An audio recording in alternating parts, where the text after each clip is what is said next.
Well, greetings and welcome to Channel Other Doc. I am Jim, I use he, him pronouns, and this is our short campaign of The Sprawl, a cyberpunk game by Hamish Cameron that is powered by the apocalypse. We've been away for a couple of weeks due to various real-life things, but now we have returned, and we can once again return to our delightfully, strangely... delightfully bleak future that's somehow less bleak than the present. But let us go around and say hi to everybody, and once again find out who they are and who they're playing. I'm playing Gendarme, or John, the killer, and let us go over to Anino. Hello. How's it going, everyone? My name's Anino, and I play Bill, the what is my class called again? The driver. The wheels? Driver. The driver. A little bit. I was gonna say rigger, and I'm like, wait, no, that's the wrong cyberpunk. It's same slot though. Yeah. Same slot, but Hi. Oh, hi. And now let us go over to Sara. Hello. Hi, I'm Sara. I am playing the hacker Valkyrie, whose hair is like this fluorescent orange to neon yellow ombre this time. Yes. Excellent. Delightful. Awesome. And now over to Beans. Hello. Hi, I'm Beans. I am playing Mouse, the infiltrator. I had it in my head and it just disappeared. I was like, what am I? I was so ready, and then I wasn't. It's a definite mood. Right now. So that's Sure. that's all of us. So let us now hand this thing, whatever it is, over to our MC Brian. Hello. Hello. I am Brian. I use he, him pronouns. I'm running this thing. And so, since it has been a couple of weeks, we'll do a quick recap. And the recap won't take long because in the last episode, our cyber criminals were shown being hyper competent and basically just moving through the last mission like ghosts. As Beans and a couple of other people have pointed out, the thing that's most hilarious is the only corporation that isn't angry at you is the one you hit. The the other ones, you've managed to catch the attention of all the other ones for various reasons. So again, super competent and like competent to the point they have no idea you did it. So We literally stole an employee. Yeah. And they have no idea. Yeah, by now they've realized she's missing and they have no idea who took her or how or within a certain window when, because It was so smooth. yeah, it was super smooth. Owing to really good ideas on the player's part, backed up by some extraordinarily good rolls. So now, beginning tonight's session, it's been a few days since the Raven Sports job, and Valkyrie, what's a day at work like for you? Do you go into one of the offices? No, Valkyrie works remotely out of their apartment. And it's just a lot of answering phone calls and talking to Karen all day long. She does use a different name every time she takes a different call. So it's Even like, better. Hi, I'm Ashley, and then I'm Helen, and then I'm Georgia. And it just kind of cycles so that, part of it is, it started out as sort of so that I don't feel that people are actually yelling at me. And that just became a running joke. And she's got this list of names that she's just randomized that she Even uses. better. Mm-hmm. Right. You've got it on a spreadsheet now. Yep. So you can just tick them off. Mm-hmm. And similarly, John, since you work for the same corporation as Valkyrie, which is Tortoise Security, given the nature of your job, I'm assuming you don't have a typical day at work. I mean, it's hard to say, really. I figure some days they just basically have me there. Yeah. I don't know. I feel like some days it's like that they don't necessarily it's like every few days I have to go and check in, and then the rest of it is just sort of an on-call thing, probably. That makes sense. Yeah, you get a ping, go to this address, either bring these weapons or these weapons will be furnished, etc. So got it. And mostly, so it's like, or please go to this airstrip. That too. Yeah, exactly. I probably am on a first name basis with whoever is at the airstrip these days. You definitely are. But aside from that, it's just mostly like he just mostly is some days he's just sort of hanging out and waiting. Going to zoos, going to going to movie theaters, figuring out. I love the idea of John at the zoo. At the zoo. We need that picture. Such a good image. What's his favorite part of the zoo? I have to know. I think. Oh, hey! Thank you for the subscription. I think he's probably. I think he likes watching the. The big cats, because they're just very peaceful for the most part. Right. They don't do much. And then, but then when they feed them, it's like, there's this sudden action, and he's like, that's very interesting. He's very fascinated with that. He also, he watches like the families, and is very curious about how they work, and things of that nature. Gotcha. Well, so there are times, Valkyrie, that you do have to do the corporate dance, and this is one of them. But what's unusual about this is there is a meeting on your calendar that says you agreed to it a week ago, and that's not true. The meeting is set up for one of those shared workspaces. So not in an actual Tortoise office, just one of the ones that they rent every now and then when they need when they need an offsite meeting. Okay. The name of the meeting is Whiteboard Session for Support System Upgrade. I hate every word of that. And it says it's with 7 members of the Internal Development Department. Oh no! Is there an internal development department? There is. All? There is, in fact, yeah. And you recognize 2 of the names on the list as being actual developers. You don't recognize the other 5. And it's set for 9:30 this morning. Valkyrie is real mad about that hour. Of course. Like, it's not that they're not at work, working. It's just the fact, sort of like I'm discovering now that, like, it's fine to start work at 8:00 when I don't have to be at work at 8:00. Like, I don't have to put on look like a real person when I leave I don't leave my house. Stuff like that. Yeah, it's sort of like, now I have to put on pants. This sucks. I know that that brings up a very good question though. What does Valkyrie wear when she has to be around the corporate types? It's just all black. Nice.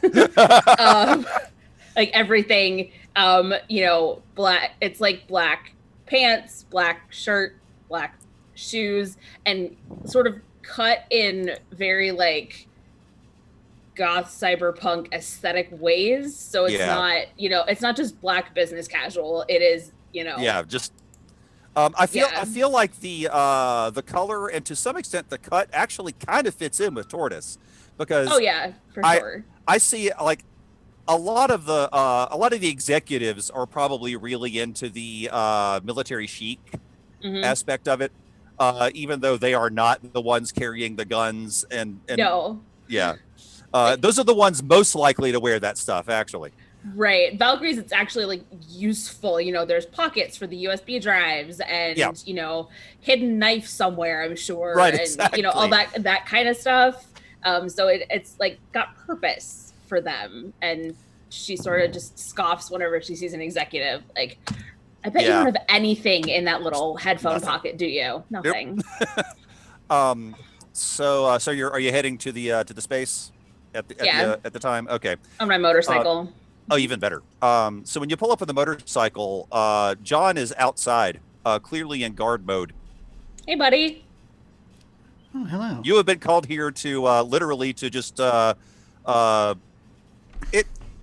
you've been called here to casually guard the place, as it were, to not be obvious, but to make sure that the people inside are undisturbed for the length of the meeting. How long is the meeting supposed to be? It's scheduled for 3 hours. Oh God! Can I? Who does anything for 3 hours? My God. Do I know that Lunch provided? Do I know that she's on the list? Do I know that they're on the list? That Valkyrie's actually, on the list? you would have to, because Okay. you Okay. have been given a list of people who are allowed to come in. Yeah. Unlike some meetings, you have not also been given a list of people who are allowed to leave. Ooh, okay. So I guess it just sort of defaults to everyone unless they tell me Yeah. otherwise. So, Yeah, that's the understanding. Yeah, okay. Your orders are not to keep anyone from fleeing the area. Okay. So yeah, no, just basically, so you go and I just sort of nod. Oh, how are you doing? You know, I'm here I don't. I don't know. 9:28 in the morning. Yes, so am I. Is that unusual? I mean, I don't normally. Mornings suck, man. Oh, I'm so sorry. Thank you. Just got like a really big travel mug of coffee. Just sort of nods, and I'll say I will give a number. I don't know what this number is. Have already arrived. I like flash my badge for any sort of official letting of in and permissions. Yeah, Sean scans Actually, it. yeah. You that's a good point. John is actually required to tick that box, so you do. Thank you. You head upstairs. Meetings on the 3rd floor. But one of the things that you have realized upon entering the lobby and getting off on the 3rd floor is you haven't seen any other people. Right now, it's just you. Odd. What was the full name of this meeting again? I needed to write it down because it was just so terrible. Whiteboard session for support system upgrade. Thank you. Oh, man. You're killing me. Yeah.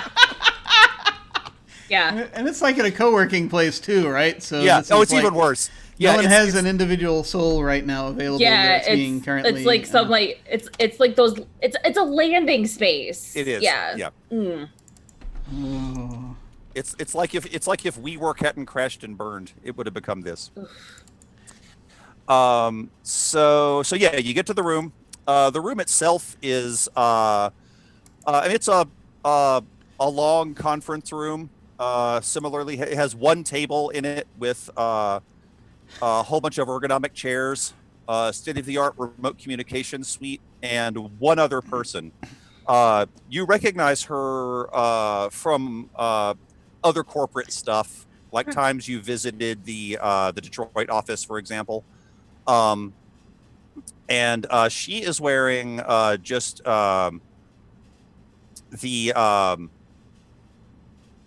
she's wearing the stuff that the IT group tends to wear. So it's what are Tortoise's colors? It feels like green and black kind of work for them. I'm gonna go with green and black. Yeah. Yeah, I like that. Okay, so she's wearing just black Dockers with polo shirt, the green and black polo shirt with the actual Tortoise logo on it. You can see the edges of a couple of tattoos. She's wearing the short sleeve version, so just under that. Mm-hmm.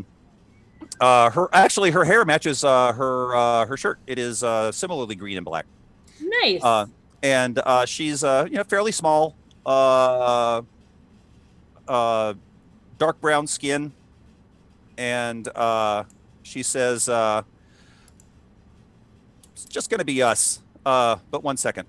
And she hits a button to turn the room into private mode. And she says, I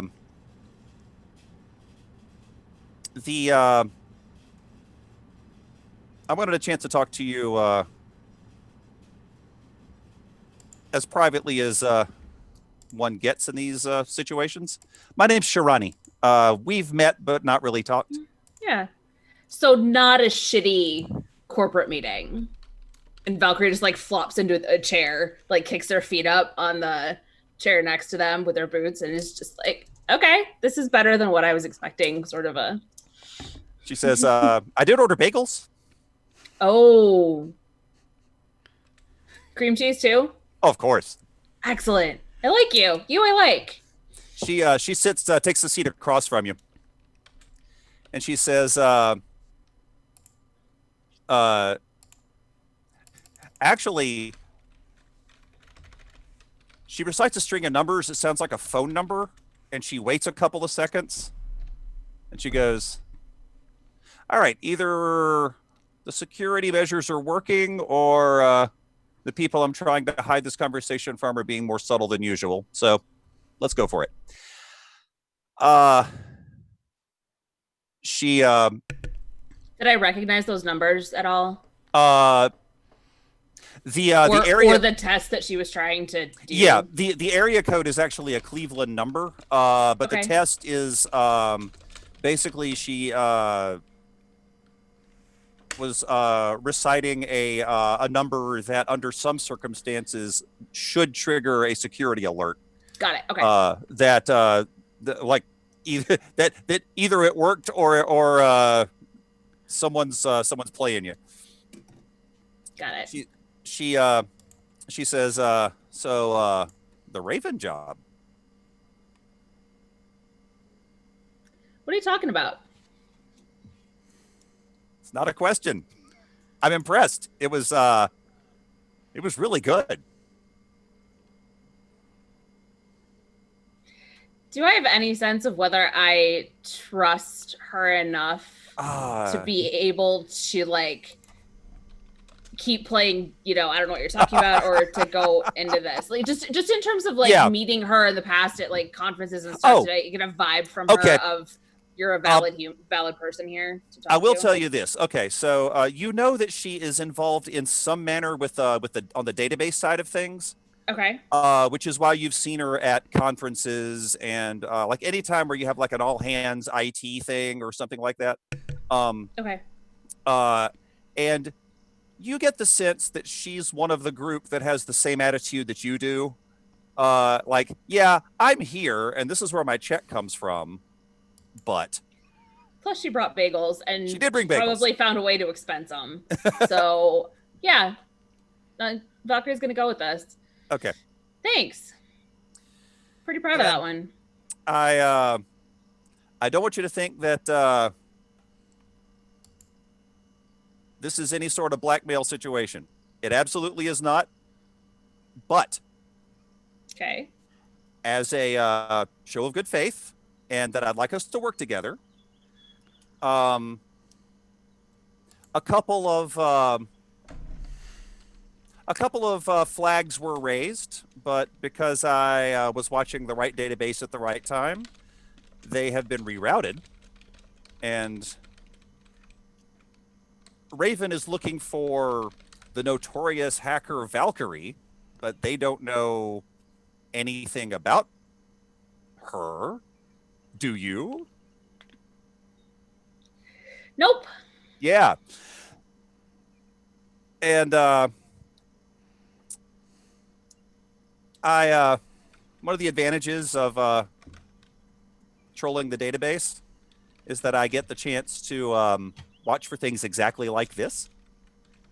And you and well, I only know for sure one of the other people that was involved, and he's downstairs. Mm-hmm. But beyond that, Beyond that, I think, can I at that moment be turning and waving to the security camera? absolutely. Yes. The security camera is your friend. But so I think that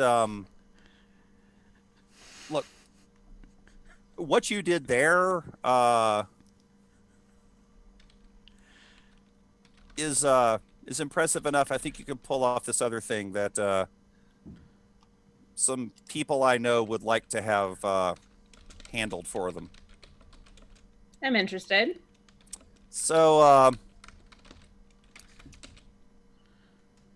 Daydream has this new arcology.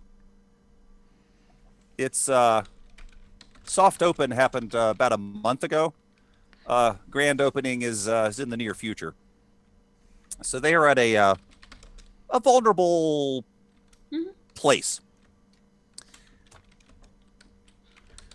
It's an impressive place. I can't afford to move in, but for those who can, it offers some pretty impressive stuff. All the things you'd expect, and significant sections of secure storage for physical and digital items. And the people that contacted me about this, they were smart enough and good enough to find out that these places exist, but they're also smart enough to know that they can't get in on their own. So they asked me to help, and I can't do it, but turns out I just found someone that I think can. So am I opening a door, or am I opening a door and taking something at the same time? Opening a door and leaving something, preferably. She Eyebrow just like raises as high as it can go into the she bright orange bangs. She reaches under the table and comes out with a box about the size of a much like a modern day iPhone, Okay. and passes it to you. And she says, "We need that connected to the mainframe, and once that's on, the people that are connected to the other end of it can read the stuff that the really rich people want hidden."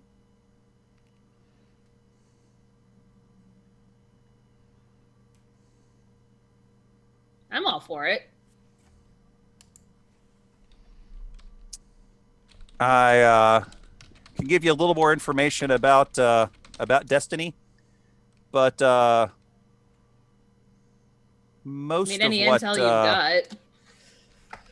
I'll pass it along. Unfortunately, most of what I have is public knowledge, but I can at least save you a few steps. Thanks. And other than that, you have some time to work on this, though. The closer it gets to the grand opening, the heavier the actual security is going to be. And right now, security is still pretty heavy, but new people are moving in. They're at something close to 85% occupancy right now. So that traffic might actually help you out. I think I can make something work. She also says the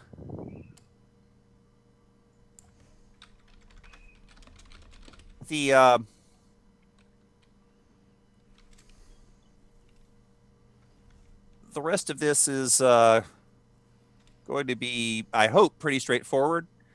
But she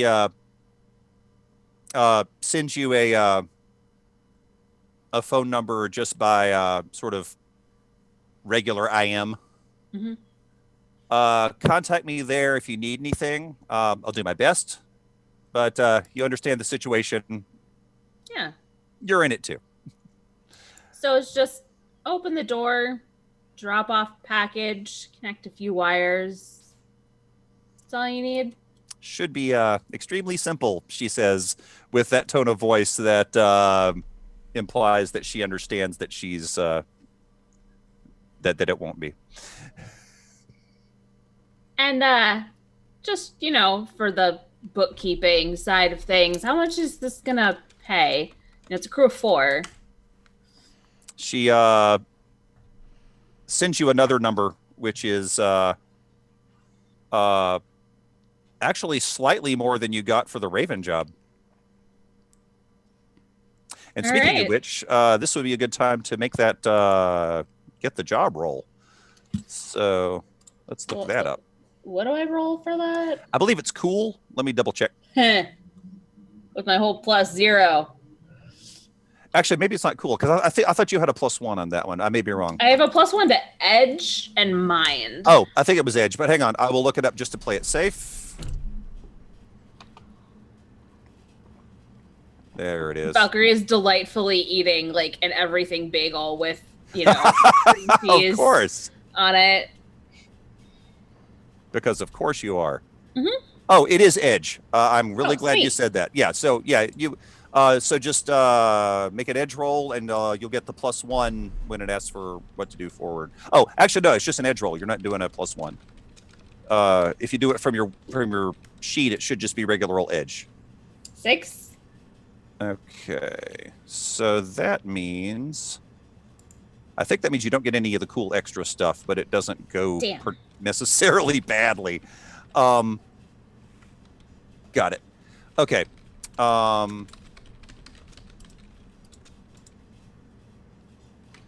And yeah, that means actually that does mean I get to make a move, but it's not going to be a destructive move. Okay. But it's one of those that will not. Apparently, the dice are making up for your amazing rolls last time. So let me get in there and just make sure. Yeah, unfortunately, it just means you don't get anything extra when you start out. Okay. Okay. I like the hair, by the way. Thanks, you too. Thanks. And I think we should arrange some more of these meetings. Just, Hey. Yeah, Mm-hmm. get out of the office every now and then. I don't mind having a 3-hour meeting on the calendar if it means I don't have to answer the phone and we can have these productive conversations. Exactly. Oh, and if I do it in the evening, we'll get dinner. I'll remember that next time. Sounds like a plan. Not that I don't mind the bagels or anything. These are really good. John, you actually do spot it's an SUV that you don't need cyber eyes to figure out this thing is heavily armored. The people inside are similarly heavily armored. They look exactly like you do in this situation. They're patrolling for something. And the one in the back passenger seat spends a few extra seconds looking at you before they get out of range. I'll nod and smile to him. Armored vehicle spotted with security personnel inside.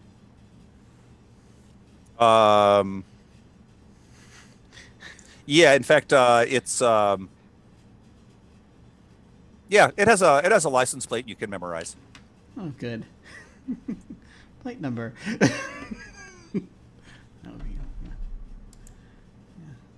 All right, that's it for the job.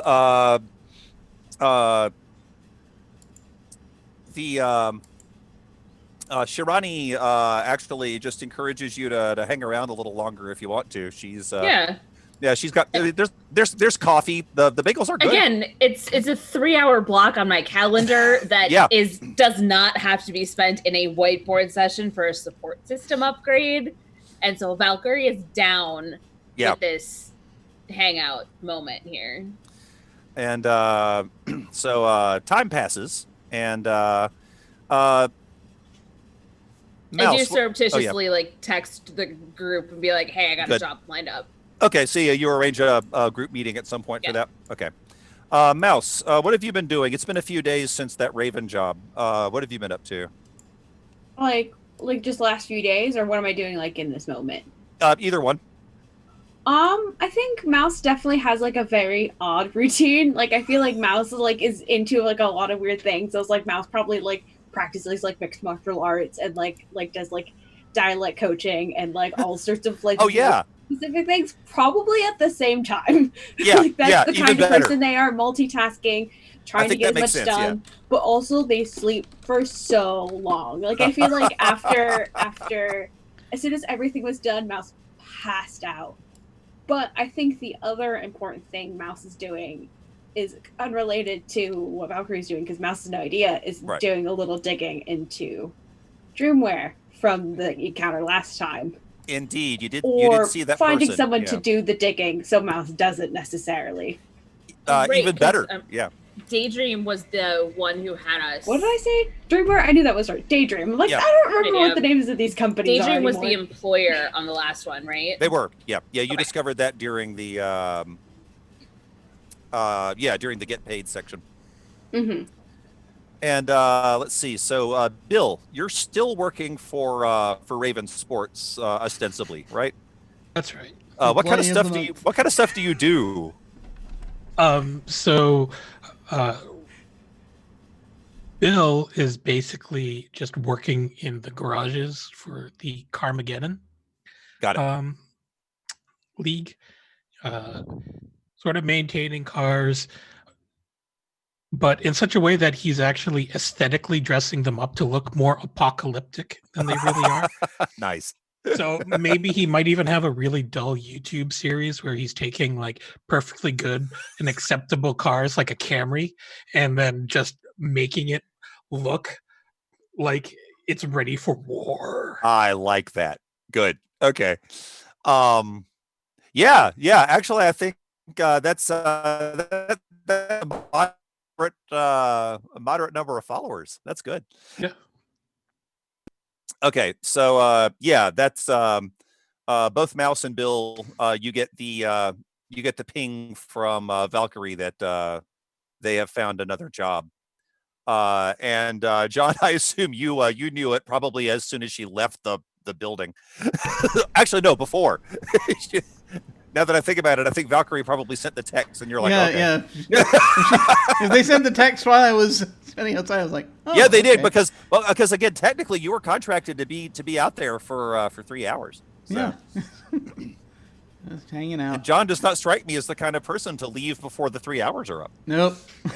He knows exactly when the 3 hours end. Will not leave a second before. Okay, so yeah, time passes. You're gonna work out a time for everyone to get together, and we don't necessarily have to have the everyone getting together scene, but Valkyrie brings cake. oh, that's Just even better. because But because they're nice like that. So yeah, you've got the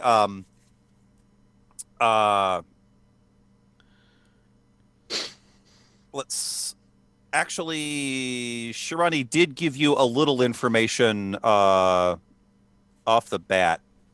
And sure enough, yeah, the thing's called Destiny. It is built on the shores of Lake Michigan, not coming straight out of Chicago, but sort of around the lake, but still in view of the Chicago skyline. But this thing's big enough; it makes its own skyline. Yeah, the asking or the starting price for the smallest condos in that place are beyond the means of the vast majority of people on the planet. They don't, in their marketing materials, they do not come out and say, we've got a bunch of secure storage for you. But for those who know what to look for, the language is there. Parts of the arcology are, of course, connected to the wider networks, because you couldn't have that without some connection. but big sections of it are just completely inaccessible unless you are on site. And there are two primary entrances on the land side, at least 3 out on the water, and a couple of helipads on the roof. As far as the obvious access, there are most of the people that don't live there but work there are contracted for shorter periods of time, largely through the apps. In fact, probably mostly through apps that Alpha runs for we need a catering group for 2 weeks. They don't necessarily maintain the same cleaning crew. One thing that you did note, and that Shirani points out very specifically, though, is that Tortoise has decidedly not been contracted for any of the security on this thing. Looks like Daydream's handling it entirely internally. And the security side of it, both on the physical and computer side, are being done, as far as you can tell, entirely by Daydream employees. And that's what she was. That's what she was able to give you, to kind of give you to get you past square one, anyway.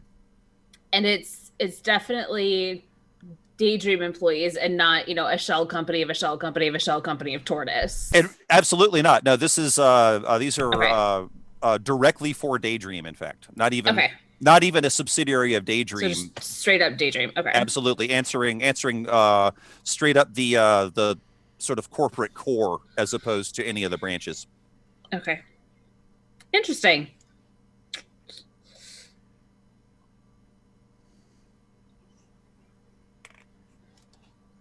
Okay. Anybody have any ideas for legwork stuff you want to do? Shirani said that this was about at 85% capacity, right? Yeah. Is that 85% sold, or 100% sold, 85% moved in? Actually, 85% sold, and 85% sold, closer to 70% moved in. Okay.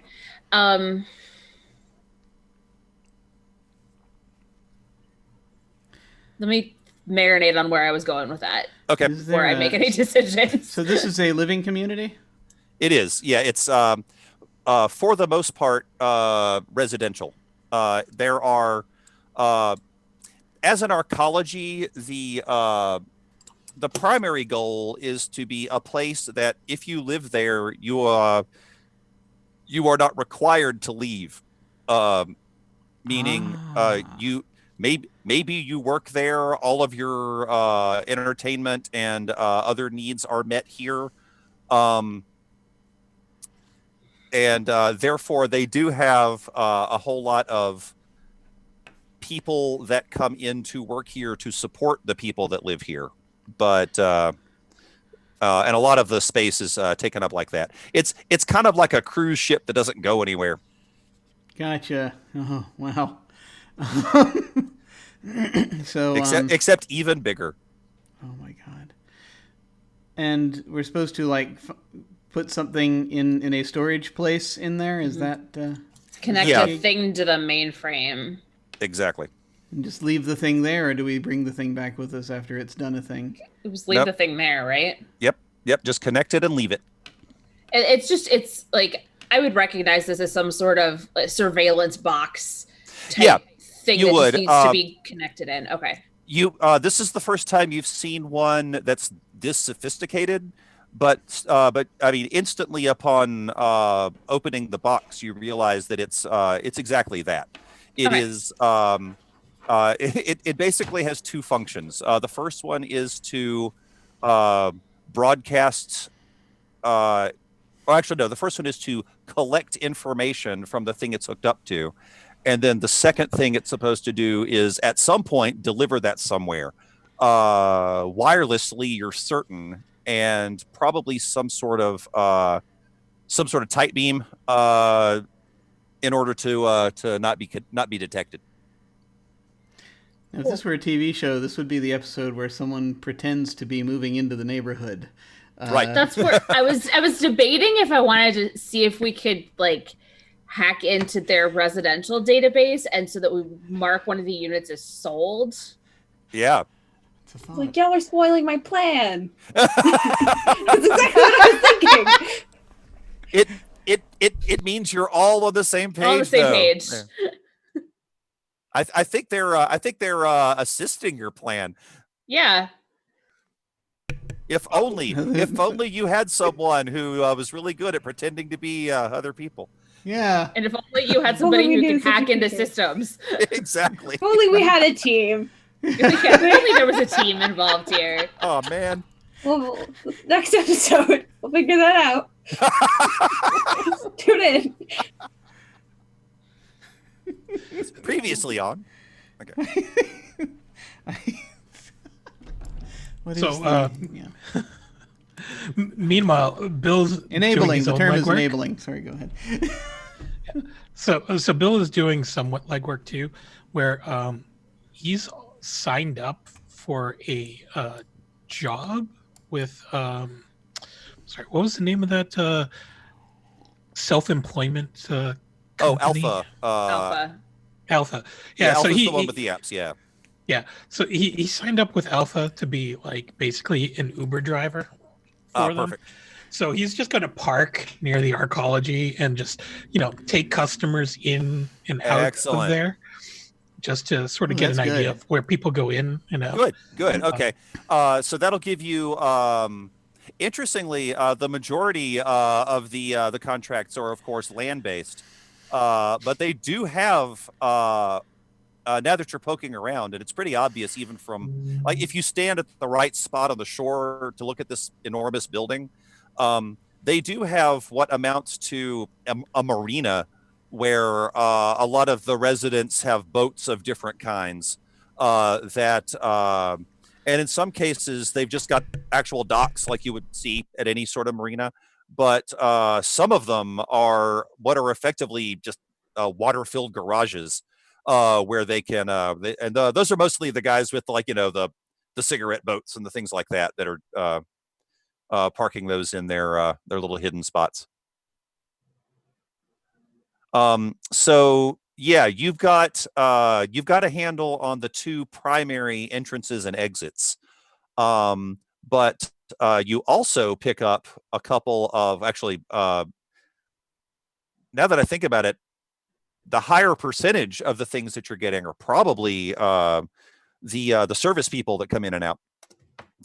And because they have not officially grand opened yet, you've got a lot of different service people coming in and out, which means you've also flagged 3 service entrances.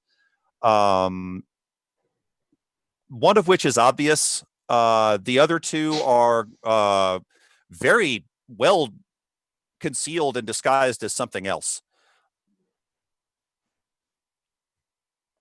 Interesting. And let me see.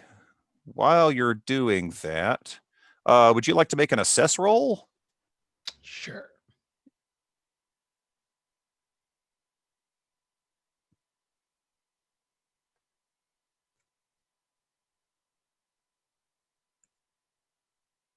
Let's get over there. Bill rolls an 8. Okay, so that is 1 hold. Okay, so that means, do you have the list of questions, or do you need me to post it? Yeah, if you can just post the questions again. Yeah, I'll stick them in the chat. You can ask one of these questions. It basically gives you 1 hold. You can ask one of these questions now, or you can hold off and ask it later. Let me see if this works. Hey, it worked. Okay, so but yeah, and then later on, when you are acting on the answer to one of these questions, you get +1 forward to whatever you're doing that acts on that. So help me remember that you get that. Okay. I'll hold on answering Okay. these questions. And let's see. Anyone else got plans? Yeah, I want to figure out who that woman in the car, I know who she was, but I want to know what her position was. Yeah. And figure out what happened, because a lot has changed since the last look. Like, you were just a secretary. Now you're in a car being all business. Something happened. Yep. Did I give you a name last time? I don't think I did. I don't think we did. You just were like, you know her. And I was like, I know her. I was just making sure I didn't contradict myself. Let me get you a name as well. She but yeah, you remember her. Yeah, you remember her specifically being Chaz's assistant. And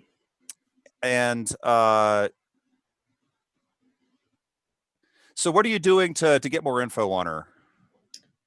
That's the thing I hadn't figured out, because I don't feel like Mouse I don't think Mouse wants that coming back to them. I think they would see if someone else would do it for them. Oh, well, in that case, that sounds like declaring a contact. Maybe you could find someone that you know that would be able to dig up that information for you if you want to do it that way. Yeah, like a friend of a friend kind of thing. Yeah, not a problem. Hang tight. Think that might be... Yeah, someone Mouse wouldn't be super connected with. Like, Mouse is trying to make as much distance and not super close contacts as possible. Got it. Okay, so really what that boils down to is that's going to be a hit the street roll, which is a style roll. Gotcha. And it is possible if you get a really good roll, you get extra intel and gear or gear. If you get a middling roll, there's a complication that you will get to choose from a list. So that's style, you said? Yeah.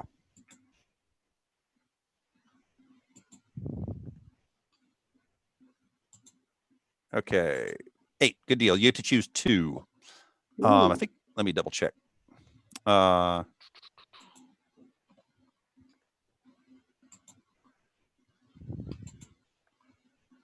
Yeah.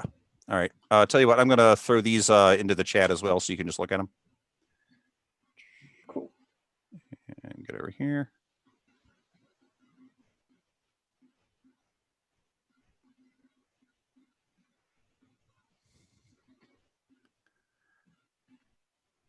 And also, while you're contemplating that, tell me who this contact is and how they can help you. So this is like a friend of a friend. This is just like some like dude who lives like in his mom's basement and does like all sorts of like kind of like, he's the guy who asks like, hey, can you do this thing for me, dude? And he's like, yeah, I'll do it. His name's just like Sam or something. Like, he's not super remarkable. He's just like that guy who has to do that thing. That's him. That's what he does. He's like, Sam cool. is on the same message boards as a helicopter guy from last episode.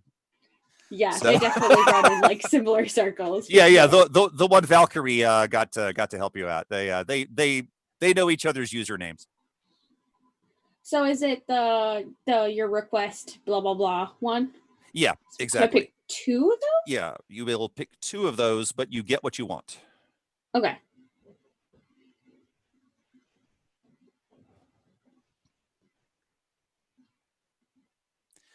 And cost you extra can be a number of things. It could actually be something as simple as cred, or we can decide that it's like something else. It could be, something else in trade.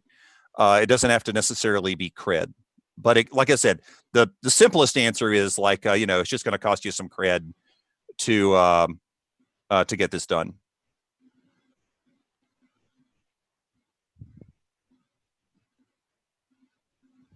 Probably the request is going to take some time.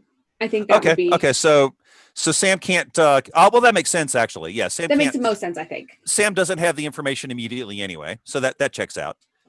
Just because Mouse knows that this is kind of deep. Yeah. And that, like, he's going to have to go through some levels. So, like... That makes a lot of sense. It's going to be a little bit. All right, so I'll just make a note that Sam is working on this for you, though. Mm-hmm. Gotcha. Okay.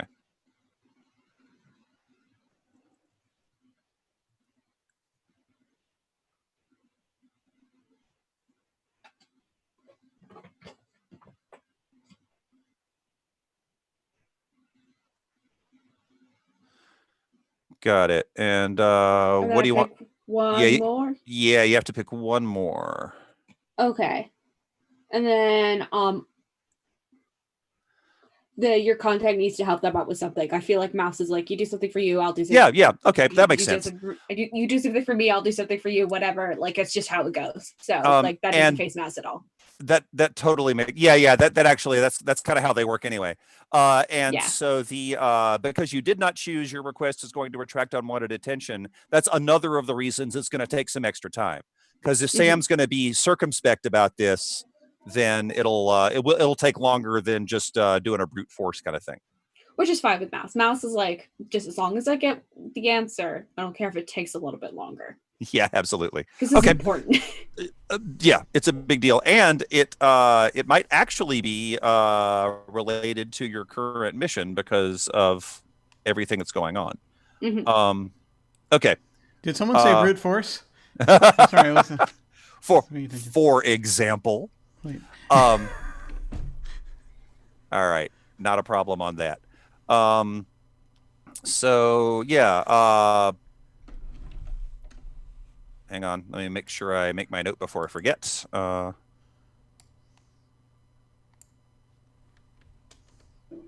Okay.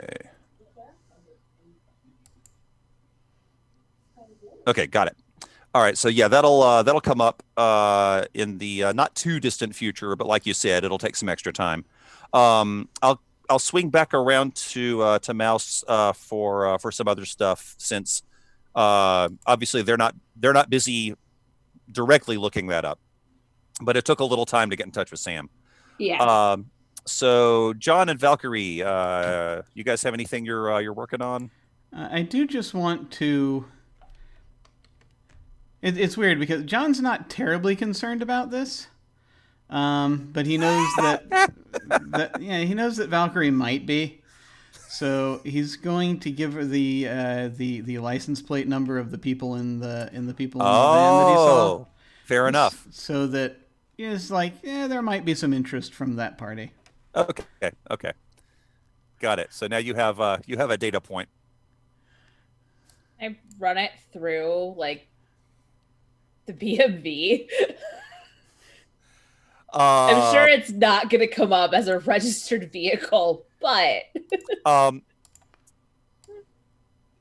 actually it does, but it was reported stolen a week ago from the carpool of the very arcology you have been asked to infiltrate.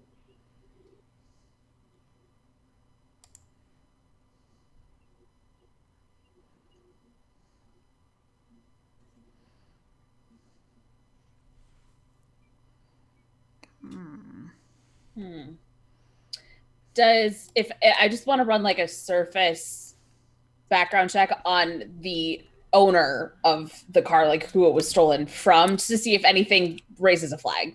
It used to be an official car. Basically, it belonged to Daydream. It was an official car of the arcology. That would have been used to do official arcology business. But it would have also, at that time, been this is Daydream, so it would have been very tastefully painted with Daydream and Destiny logos. But it was all black when John saw it. Yes, it was. It had definitely been repainted.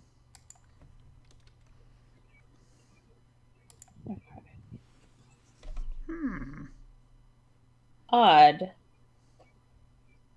And John, when you saw it, was it like just driving past you, or was it spooky, obvious surveillance, or just sort of in the road? No, they were making surveillance behavior. They stopped. They slowed down long enough to watch, and one of them looked out and noted my presence. All right. And was the whole building one of those like just drop-in locations, or was there are other stuff in the actual yeah. offices in the okay. Oh yeah, whole building was meeting space. But as you noted, as far as you know, you and Shirani were the only two people in there for those 3 hours, and there were other rooms that were simply not being used at the time. And nobody else in the parking lot, kind of a thing. Actually, no. No other. All cars, all vehicles would have been accounted for between myself, John, and Shirani. Exactly. Okay. Yeah. It was like your motorcycle, whatever sedan Shirani came in. And John has no vehicle. John just walks, doesn't he? Yeah. John just walks. John walks. John is the vehicle. He will sometimes he'll get on. He uses public transportation. That's even better. Oh my God, it's getting. All right, I was just imagining like John, like Inspector Gadget style wheelies, like heelys. Yeah. He drives a Cruising down the Segway. street. That is outstanding. It's like in that Hitman 2 Suburban map where he leaves just using the bus. I see that. It's exactly that.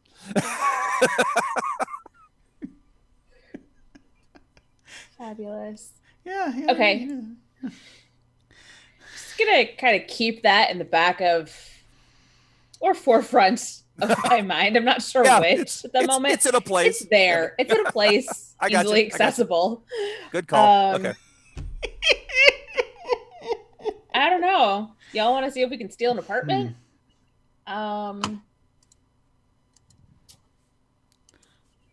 might help. Or yeah. And this is the kind of thing where one person can take point on it and get assistance from one of the other players. I mean, the obvious combination is Valkyrie and Mouse working together on it.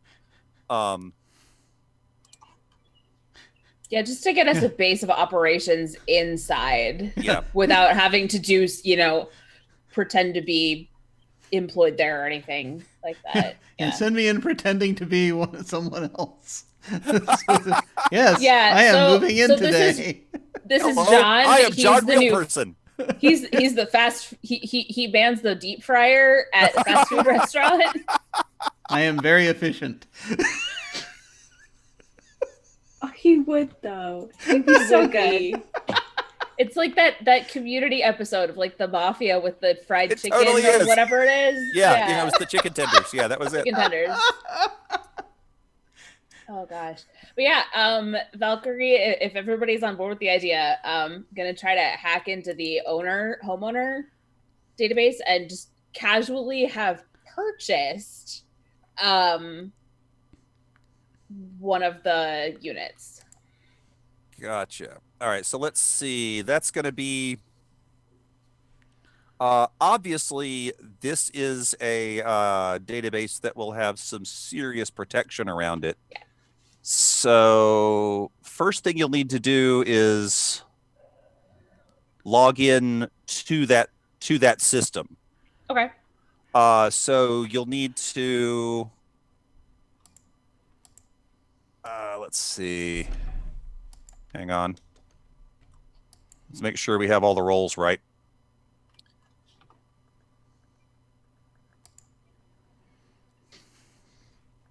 And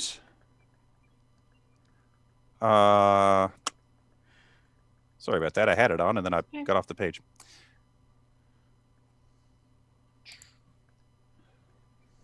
But this is the one that we want to make sure we get everything in the right order. So let's get in there. Yeah. All right, here we go. Okay. So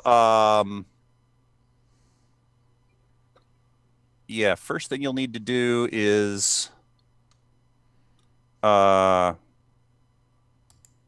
sneak your way into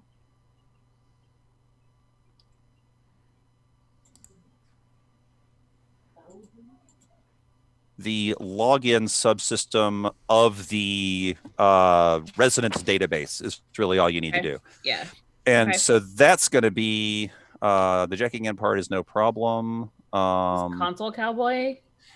Actually, after the login, you'll do Console Cowboy because the login is the gatekeeper.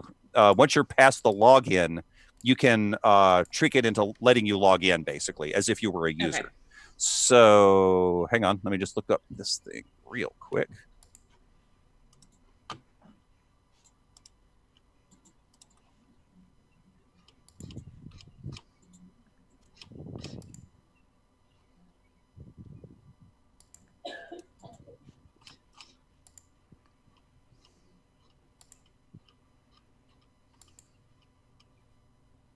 There it is. Sorry about that. I was on the wrong place. Okay, so,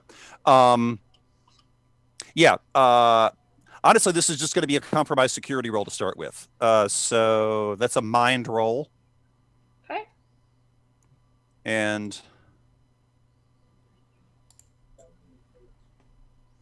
then once you're in there, we'll do a console cowboy followed by manipulate systems. Okay. And is Mouse helping me out? Oh, absolutely. In some way? So actually, Mouse can't help you with the initial getting into it, Right. but once you're there, Mouse can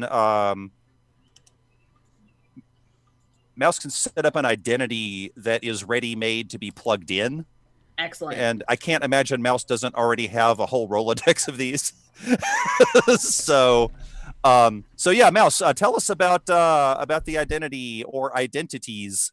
Actually, no, you own this unit. Yeah, you only need one identity first because it only has to be in one person's name. So tell us about this new person that's moving in. Yeah, so this is Zach. Like very like blah. This is Zach. Just kind of like definitely looks like the kid of like a corporate kid. Yeah.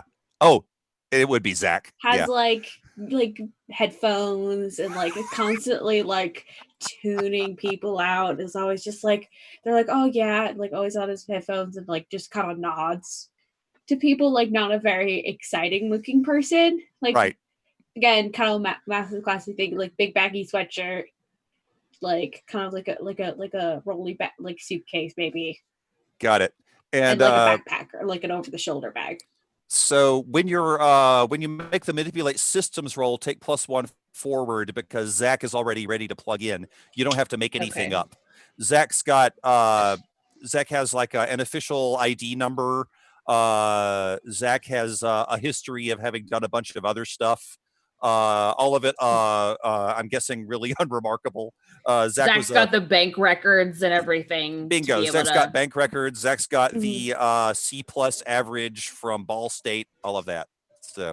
Yeah, just such a boring person. I think maybe majored in like business and like minored and like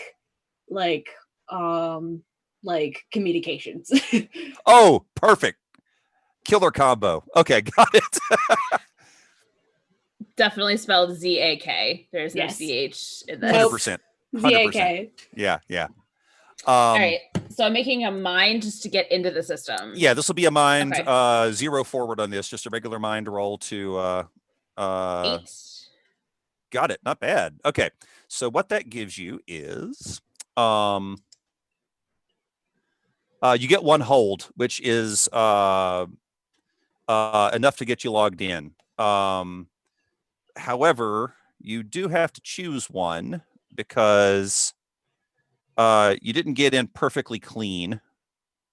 So I'm going to give you over in chat the list of things from which you must choose one.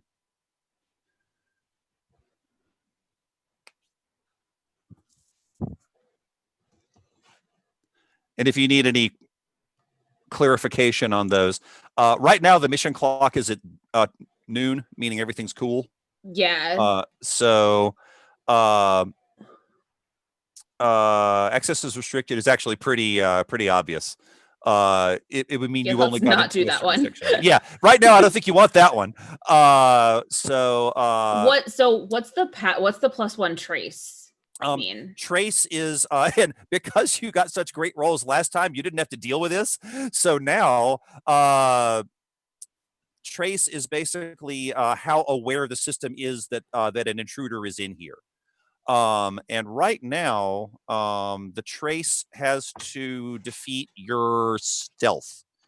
So basically, trace was at 0 before you logged in. Traces, if you choose that one, the trace will go up to 1. If trace exceeds your stealth, then it knows you're in there, and then other things happen. Ice maybe gets activated, things like that. Where do I find out what my stealth is? It's on your deck. Let's see. What are your deck stats? It should be on your character sheet. Oh, there it is. It's my stealth is 2. Okay. Okay. So right now, if you choose that one, it has not yet defeated your stealth. I'm gonna go with the alert is triggered. Okay. So since the mission clock's fine now. Okay. Just have a little alarm go off. So basically an automated system, and you know this, it also means you're aware that this happened. Some automated system has a flag on it now that some unusual activity occurred, but right now the unusual activity has not moved to the level that a human needs to check it out. Okay. All right. So thank you for reminding me. I need to start that mission clock because it bumps up from noon to. Hang on. Okay. Technically, it had already started, but it was just at boring old noon. Okay. Right. And it is my job to make sure that you know where the mission clock is. So if you're concerned about that, and keep in mind, this is different from the legwork clock, or the mission clock is what's also called the action clock. So right now, you have not started the action phase yet, meaning that right now, this was just this will potentially make it more difficult for you once you're actually doing the mission, because all of this is still set up. Mm-hmm. All right. And now do I do a console cowboy? I can talk. I've been having that trouble all day. Yes. Actually, let me. Yeah. Now that you're in, do console cowboy. Okay. And then after that, you'll roll your not compromise security. After that, you'll roll your manipulate systems. So that's another mind roll. All right, I got a 10 on console. Oh my God! Whoa, console 10 cowboy. 10 is outstanding. Okay, let me. I'm pretty sure you have this, but I'm just gonna, because I've gotten used to sticking stuff in chat. I'll make sure you have it available. You've got 3 hold. I do. So if you want to, you can immediately kill that alert. You can, or you could save all 3 if you're not worried about that. You can let the clock be 1 tick up, and I will say right now, 1 level above noon is not that big a deal. So so the clock that we're working on now, since we're still in the sort of legwork phase, is the clock will go back to noon when we actually start doing. Well, actually, there are 2 different clocks, and right now, interestingly enough, your legwork clock is still at noon, but the action clock has now gone up a tick, meaning once you start the mission, it's going to be more difficult. If you leave it there, it'll be more difficult for you once you're in the mission. Okay. Yeah, let's just silence that. Okay. Alert. So, and just keep in mind that you still have 2 hold. Yeah. And it's specifically over the resident system that I absolutely got the 2 hold, right? Okay. Yeah. And what's interesting about this, though, is that you have a potential to do a whole bunch more stuff in there. And this is the one where you get the +1 forward because you've got your you've got Zach. So thanks, buddy. And that is going to be synth. It is synth. Oh, nice. And I have a +1 forward on that. Yeah. You do. Yeah. So add +1 on that one. 12. Dang. Okay. So now you have 3 holds in the residential database. So within the residential database, you have wow, you have a lot of cool stuff you can do in here. Hang on, let me make sure I give you the full list of options. Is this in the Matrix? I wanted to say handout, but booklet. It is. And it's where it says databases contain data and blah, that's blah, the one. Blah, blah. Yeah, so if you're already on that, just I'm on it. Okay. So I will remind you, 3 is more than you need just to set this up. So create, edit, or delete records. Clearly, you want to do that. Yep, I do. So that's one of your hold. What else do you want to do while you're in here? And keep in mind, just like last time, you don't have to spend it all at once. You can, you can hang on to this for whatever you want to do. Okay.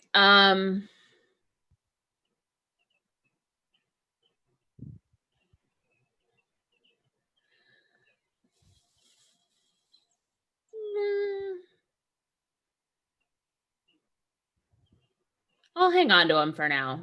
Okay. So now Zach lives here.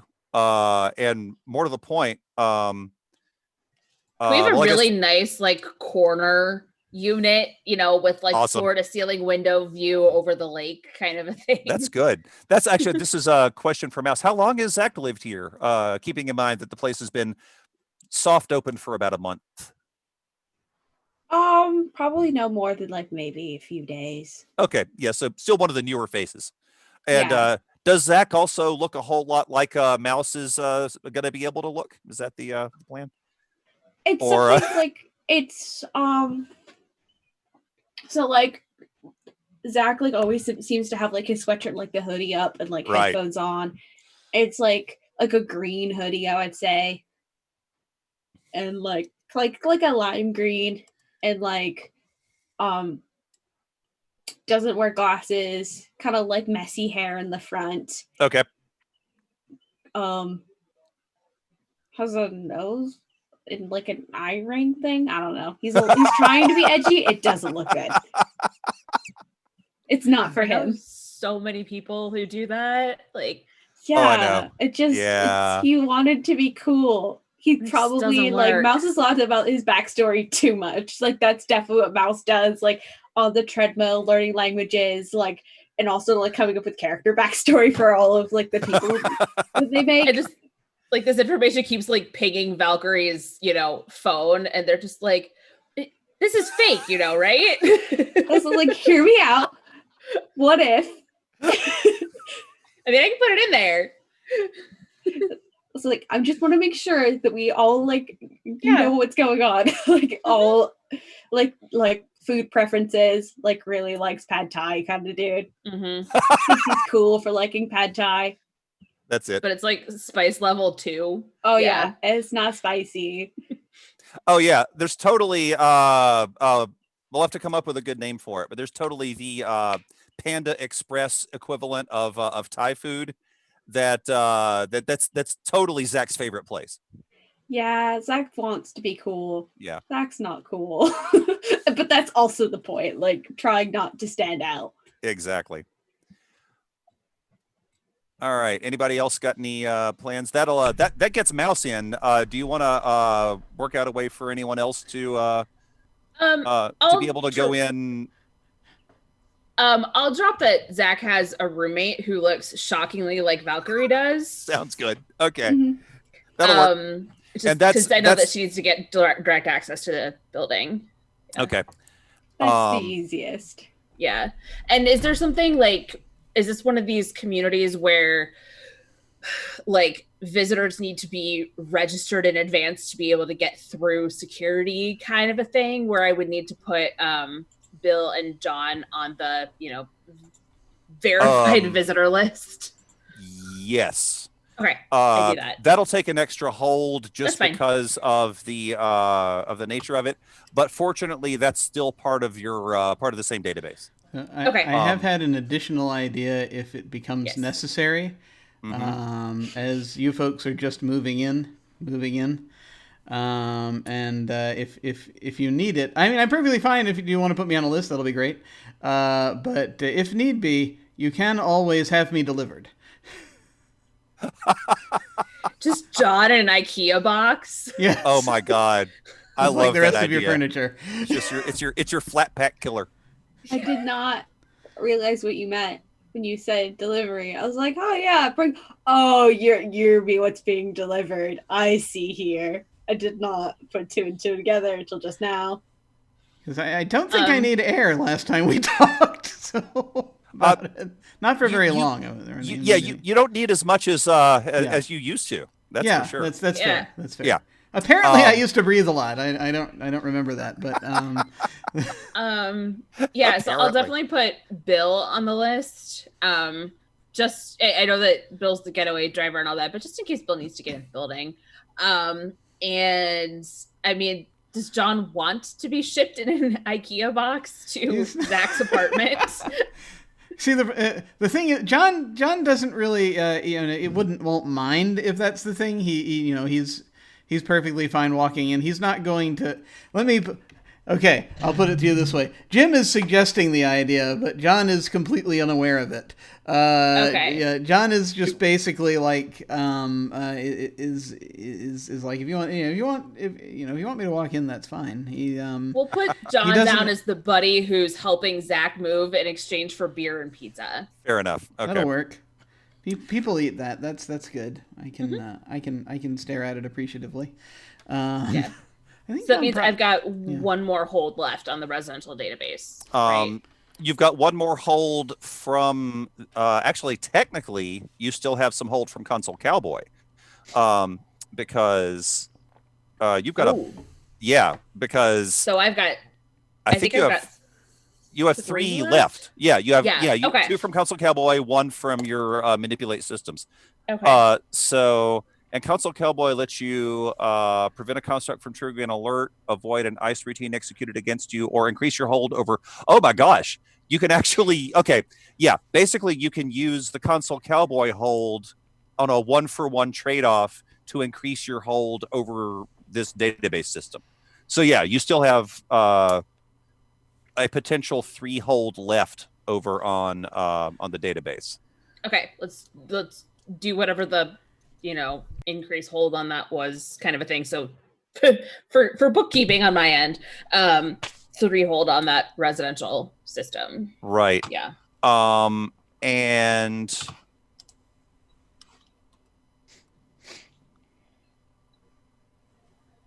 let's see. And again, you could just hold on to that. You don't need to use it all at once by any means. I'm gonna hang on to that. All right. Well, in that case, that will get all of you in some manner into the arcology. You have a base of operations, as yet unfurnished, but you do have a place to hang out. And do you want to just gather there and still do legwork stuff, or? Because you still don't really have that much information about the mainframe, do you? Mm-mm. Okay. Um. And Shirani was unable to provide information as to even the location of the mainframe. Yeah. Just as an aside, I'm just gonna have again, flat pack furniture, like a bed, a couch, and a table, just Because all of that makes whatever sense. Discretionary funding Valkyrie has somewhere, Sure. Some corporate show's credit card she stole. Yeah, you can make that work. Okay. Just so it make it look good, Not a problem. Okay. All right. So does anybody once you're in there, what's your plan? And literally all 4 of you can be in the arcology now. Zach has pretty much has the run of the place. Does Zach have a garage spot? Let's see. Yeah, I think so. I think Zach Zach has a place to keep a car. But yeah, it's one of the car spots, not a boat spot. Okay. Those are harder to work with.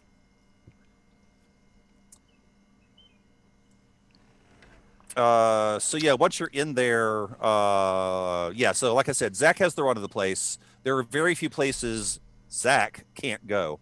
The other 3 of you, as far as actual physically moving around, it's going to be more restricted.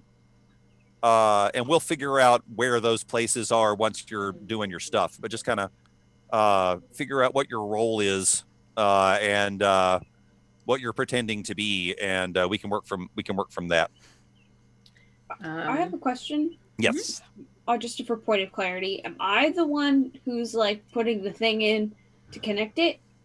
That hasn't been decided yet. We don't know yet. That's an Cool. outstanding question. I might be jumping a gun. I'm just trying to figure out how these things light up. Well, this is actually the point where you might want to work that out. Now that you're in, what information do you need to make that decision, and what do you want to do from there?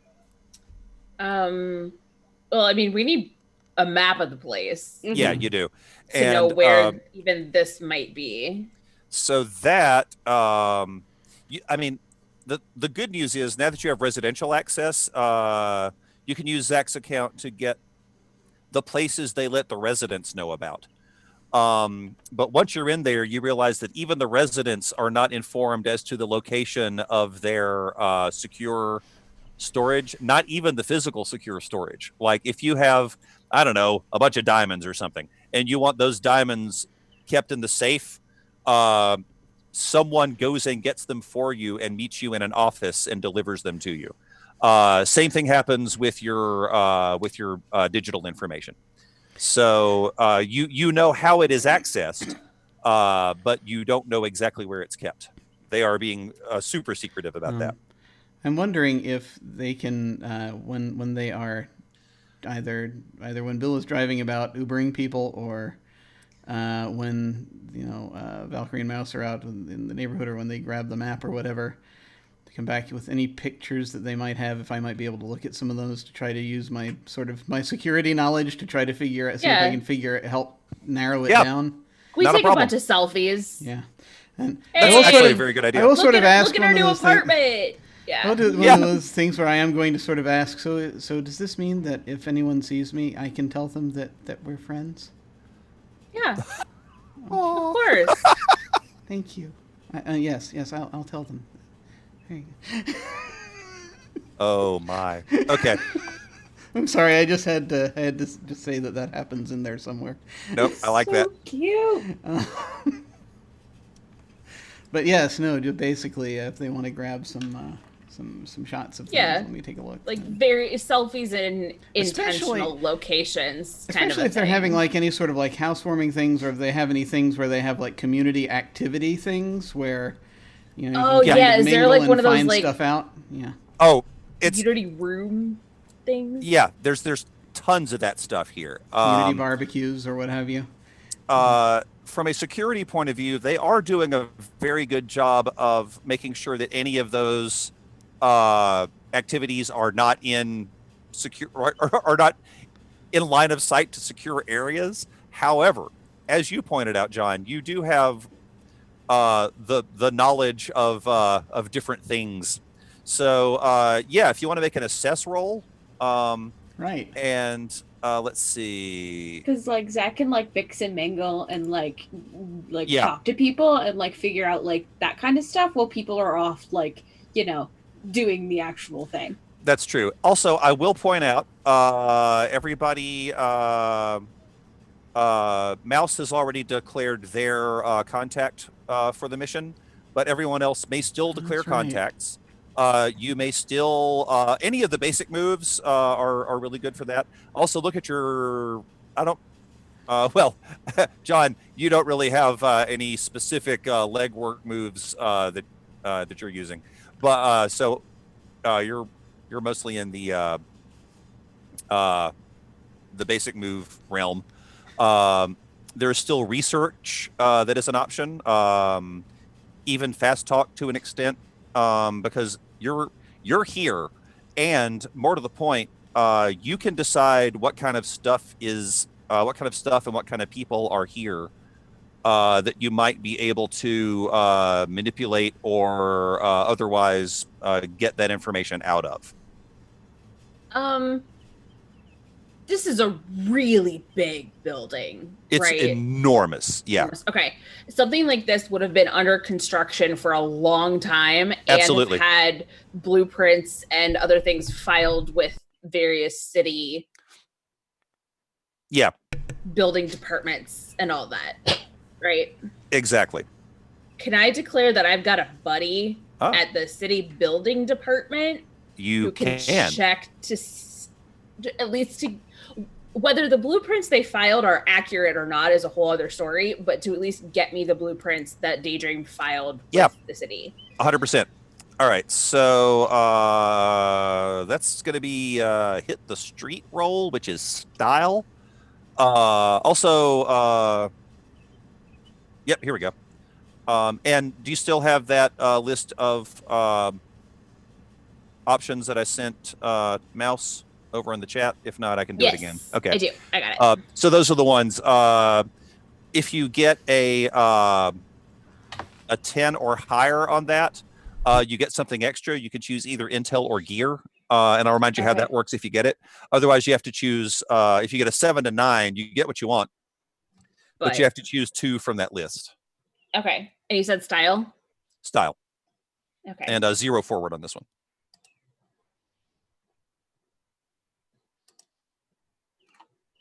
Yikes. Let's see. Oh, man. That's a 3. Wow. That is, again, apparently the dice gods have decided to balance out your amazing rolls from last time. It was All inevitable. right. So the bad news is you don't get what you want. It's another shot. Let's see. There is no good news. The further bad news is that I get to definitely make a move this time. I'm going to advance the action clock because there are people at Daydream looking specifically for this kind of stuff. They've got people in the building department too. Exactly. Yeah. So unfortunately, thanks, Becky. Yeah, exactly. Unfortunately, your contact wasn't able to get it, and they were so frightened that they accidentally alerted exactly the people you didn't want to know about this. So let me get over there.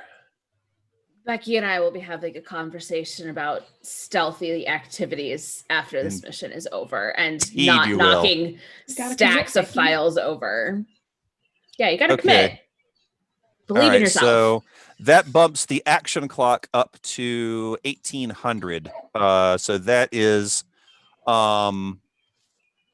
midnight's the problem. At midnight, if it reaches midnight, the mission has failed. Right. You'll still get XP because the mission is technically over, but it has failed. All right, so that means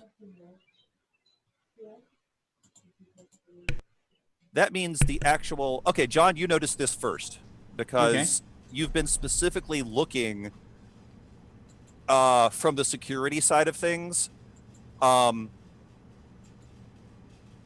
There are the obvious security officers here, and then there are the ones that are a lot more clandestine about it.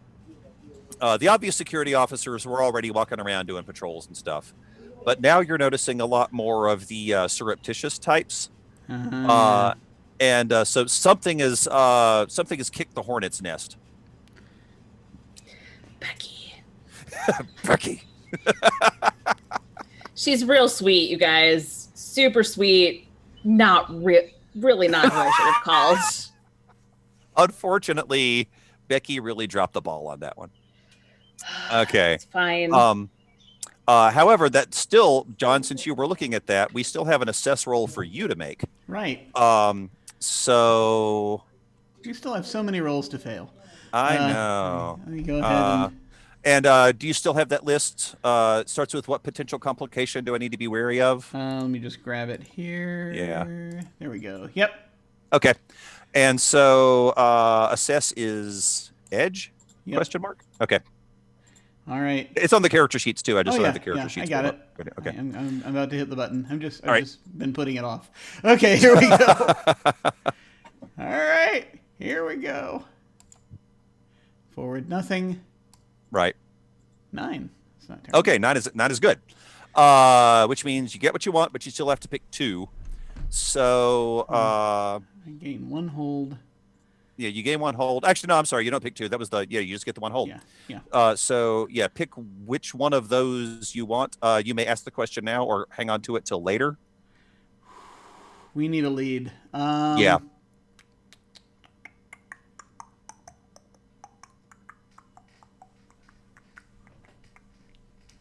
Trying to figure out how to twist one of these questions into where is the server.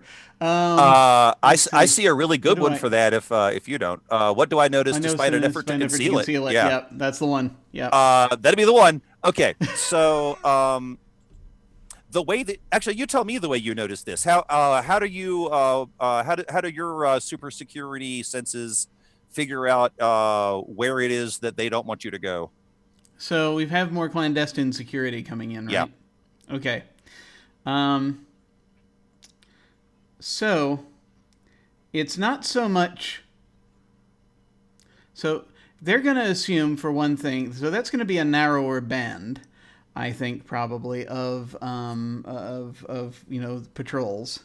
Mm-hmm. So if we take that, we combine that with it. It's really just a question of like areas where. I sort of am looking at the map. I'm looking at areas where they are, where the patrols change out, and when the patrols change out. And I know there's gonna be a spot that they're trying deliberately not to call attention to. Maybe it's a spot that where basically that it's like the obvious security isn't gonna be right there, but will be nearby. Right. And also where that's always covered regardless of change outs of the clandestine security. Got it. Good call. So okay. That hopefully helps narrow it down, and then it's got to be basically whatever is most reinforced in that area. Yep. In fact, it's underwater. That would do it. It's underwater, and it's on the other side of a whole bunch of rooms that probably have a whole bunch of guys with guns in them. Oh, yeah, okay. Sort of look at it, and is it like, when it was underwater, is it like at the, is it under like the lake, or is it under like a pool or something like that? It's in the lake. Yeah, Okay. it's in the lowest conceivable sub basement. And significantly under the water line. I'm just going to basically point to that point on the map, and I think that's our most likely point. I think you're certain of it. That has got to be it, because of the flow of the patrols. It's going to be underwater. It's going to be heavily guarded. Oh, also boats. Boats are out there. Not just the pleasure craft of the people that live here. Although I think our driver has a boat. Your driver has a big ass boat. I looked down and I think it is a hovercraft. You are right. I think I spot the exact location by seeing who's out there pretending to fish. That's it. You're familiar with the tactic. Yes. If I were doing this, I'd be here, and here. And you are exactly right. The action clock is 1500, not 1800. Thanks for pointing that out. Mm-hmm. I forgot you killed that one alert, mm-hmm. So it's not as bad. They are. Yeah, security is still vigilant, but they are not looking for anything specific yet. They just they are aware that something has happened. Okay, so yeah, you've got your location. Do we want to take a break in a couple of minutes? Yeah, I was just going to suggest that. Oh yeah, that's right. We need oxygen. Let's do that. Usually I'm the one that forgets to take a break, so we must need it. All right. So we'll actually, this is a good place to pause. You want to do that now, and then we'll come back in a few. All right. Sure. I'm good with it. Awesome. Well, we will be back in a few minutes. In the meantime, I've got an interview queued up with the folks from Mage Hand Press. So we will see you in a little bit. Thank you. Welcome to the break. I have Justin and Mike from Mage Hand Press here to talk to us about various things, in particular about Mage Hand Press. Welcome, folks. How's it going? Hi. Thanks for having us, Jim.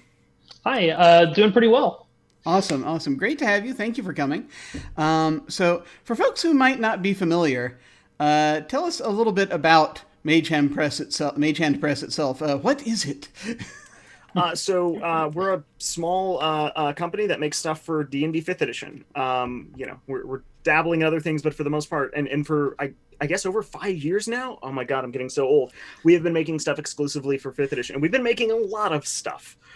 We have done hundreds and hundreds of subclasses. We have done books of all sizes, all the way up to hardcover books that are going into stores hopefully soon when the world is back in order, and if that doesn't date this too badly, and all sorts of other stuff that's been released in PDFs everywhere across the internet. Cool, excellent. Well, how did this thing get started?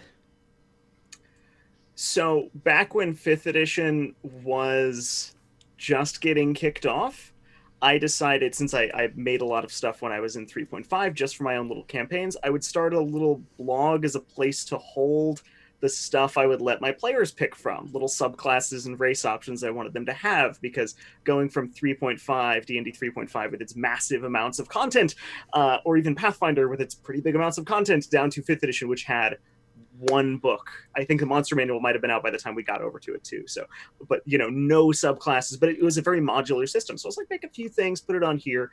And then Reddit got a hold of it.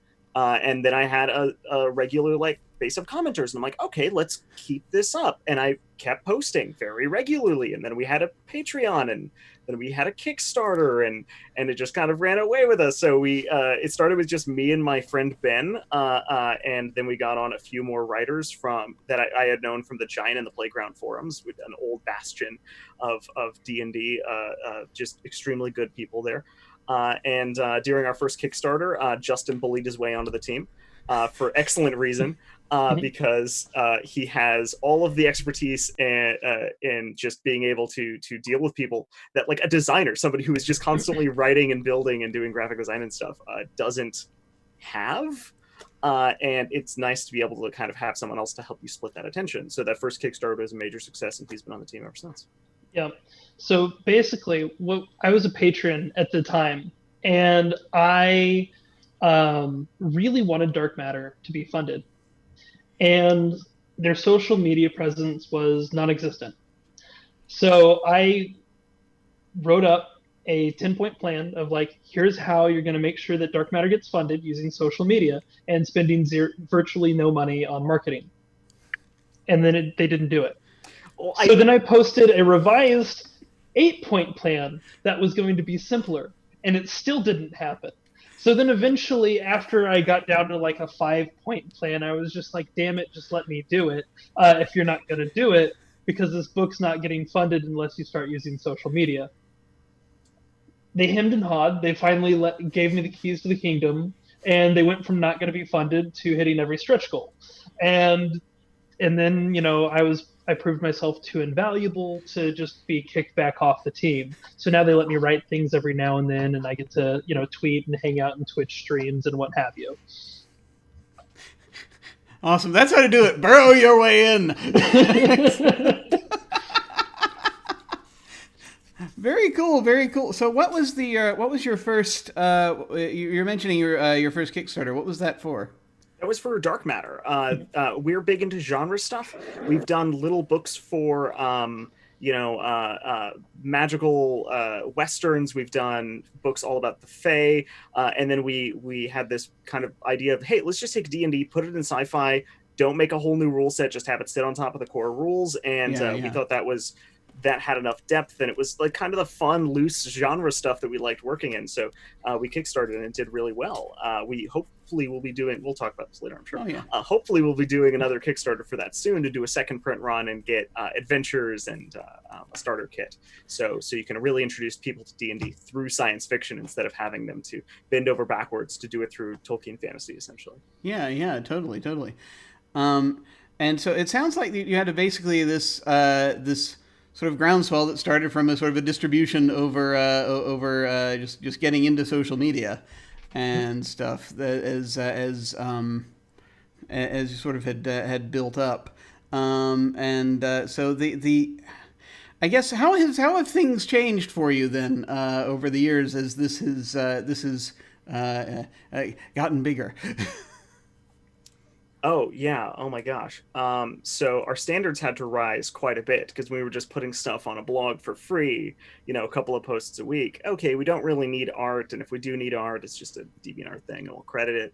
And now it's, hey, if we really want to put out, a Kickstarter that's going to have 180 pages, right?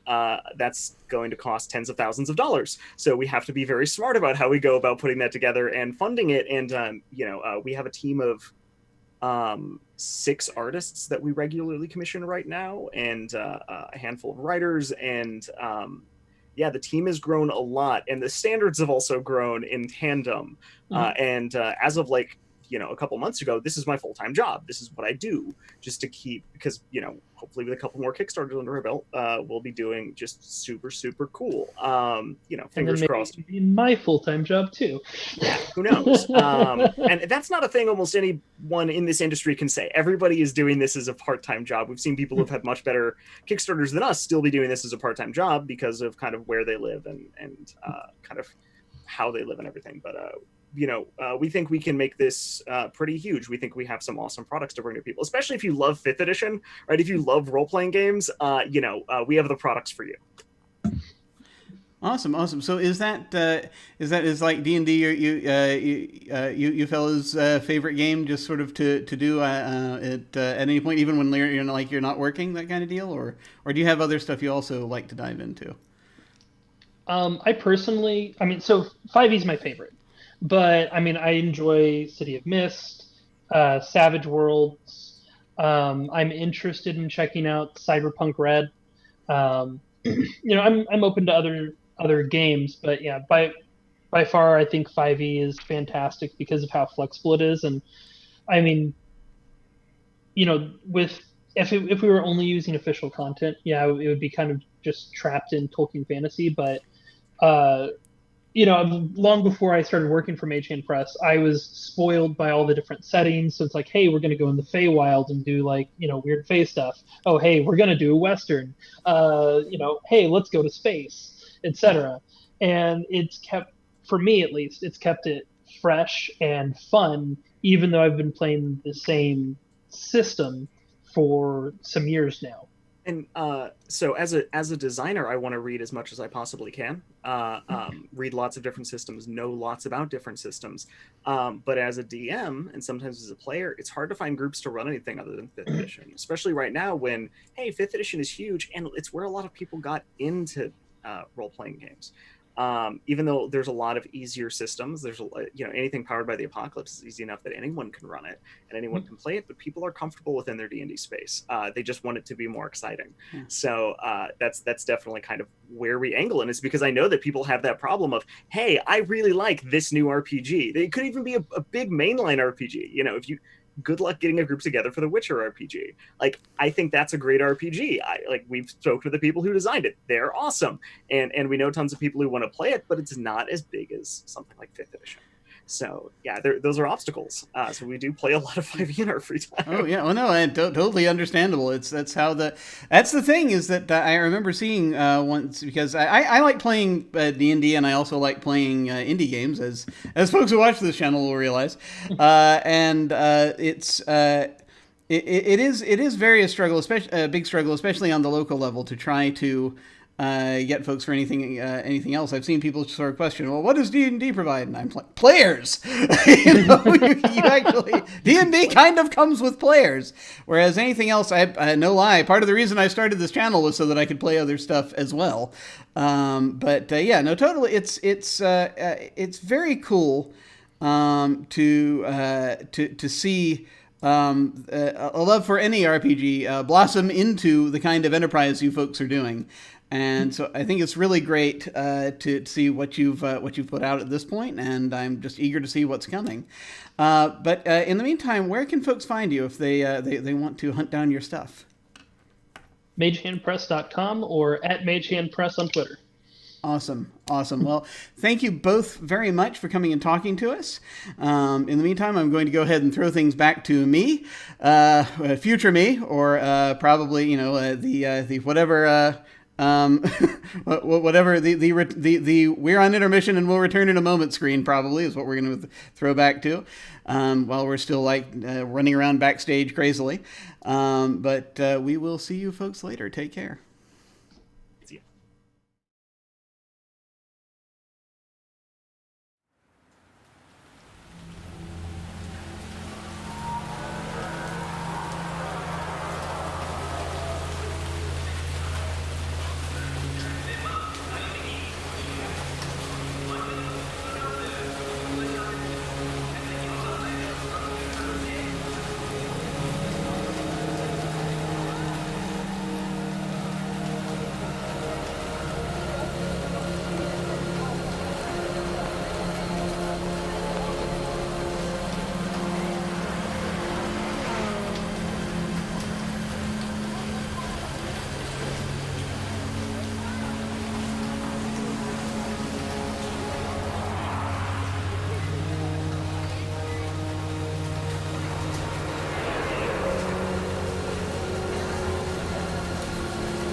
We have returned, and we're trying to figure out how to quietly break into a place that's underwater and guarded by boats.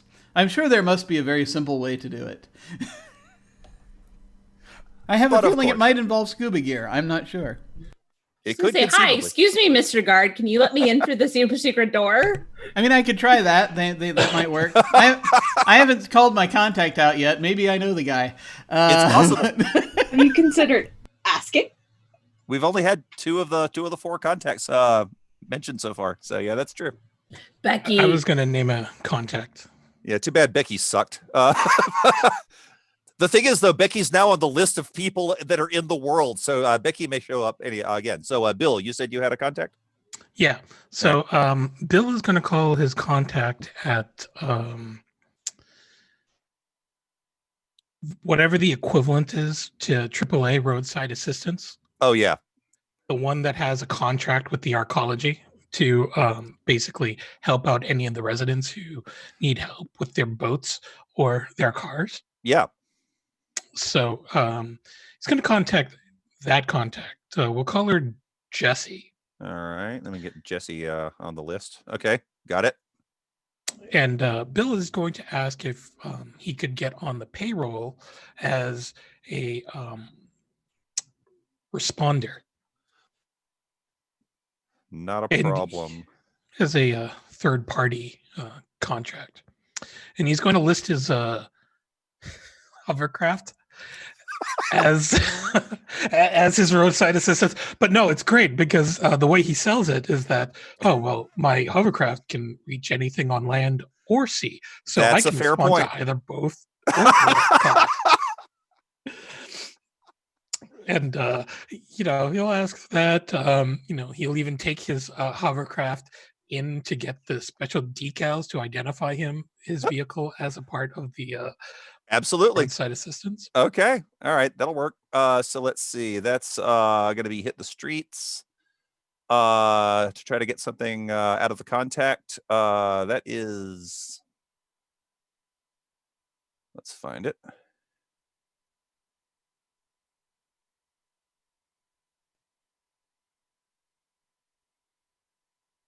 Aha, that is style. Oh, but because it's your hovercraft, I think you get to use Hot Shit Driver to help you out with that, don't you? Yes, I do. Because I mean, you're literally using the hovercraft to help you with this selling point. Yes. So yeah, you could do that. All right. That's I use Edge instead. I think so. Let's double check. Hang on.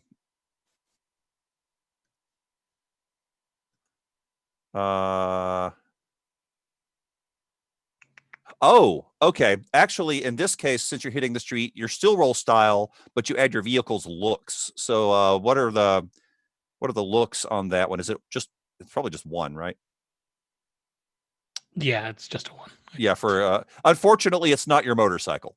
So the motorcycle has super looks, but you still get to add one to it. So you still get to do a +1 forward on that. And let me see if there's anything else that is. No, I think it's just that. Okay. 7. Okay. Not a problem. Let's get in. Okay, that's the other one where you just have to choose 2. So you get what you want. You're on the payroll. They've basically hooked you up through Alpha's partnership with roadside assistance. So through your Alpha app, which you already had for various reasons, you already had an account on. They've just added that to it. So do you need the list of stuff? Sure, that'd be great. Okay, let me get it. I'll put it back in chat. And you'll have to choose 2 from the list in order to get the thing that you want. So let's get over there.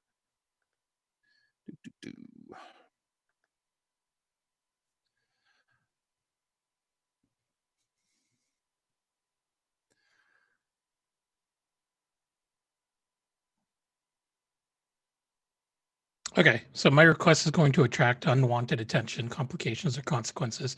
Okay. Meaning that, and I'm going to say that that's fair because my hovercraft is now going to get extra scrutiny. Yeah, okay, fair enough. Actually, that's bound to bite you down the line. That makes sense. I mean, not a lot of people have their own hovercrafts. And also, as we have pointed out, that thing is really loud. So you're just like, I need roadside assistance. I'm coming. What? Fair enough. Okay. Yeah. Unwanted attention was a given anyway. You might as well pick that one. Okay. Yeah, good call. We'll say that my request is going to cost me extra. Okay. Tell you what, originally it wouldn't have been anything, but it'll cost you 1 cred as well. Okay. So just mark a cred off your sheet. It's literally going to cost you something extra. Yeah. So basically, that's what Jesse's like, sure, I can do this, but if we're normally in order to get past the typical waiting period for something like this, she needs a little extra to grease the wheels. Okay. So that way you can you can effectively have been on for a couple of weeks already on paper, as opposed to having to wait said couple of weeks. Sure. So yeah, your active period begins today. Got it. So now you are officially a responder with all of the appropriate flags set up for this arcology. Sure. And so he's just going to say, like, look, if you want to break in, I think we're just going to need to fake or sabotage a boat and get a call in so that, I can bring the hovercraft around. There has to be, in what we've been able to observe so far, and I don't know if we have access to satellite imagery or anything like that might help us out here. Are we able to see how they're getting in and out of that structure? Oh, on the underwater area. Is that structure connected to the arcology, or is it? It is totally separate. Okay. Yeah, it is. It is definitely connected to the arcology. It's way out in the lake, but it is part of the building. It's just underneath. Okay. So they're going like down through a tunnel or something, probably. You're certain of that, yeah. And Okay. To figure out, okay, and actually, you know of two. Well, actually, you know of multiple water entrances, just because there are people that own the boats that can use their water garages to get to their condos. You also have observed, John, you specifically have observed, from the way that the boats are patrolling, you figured out that they have two aquatic bases of operations as far as the patrol boats go. Daydream has its own security docks that they're using. You have not observed any underwater entrances, but those, for obvious reasons, are more difficult to figure out. Yeah.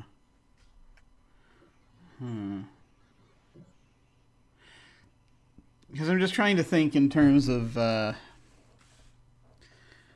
obviously how we get in, because if it's a thing where we go out there and dive down, then that's basically going to be a smash job, and I don't know how effective our stuff will be down there.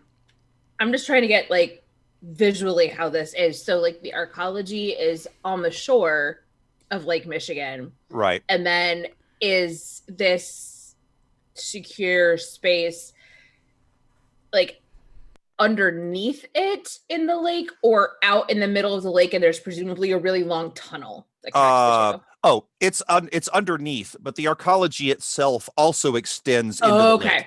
So gotcha. It's only on a little bit of the shore. The majority of it is out into the lake.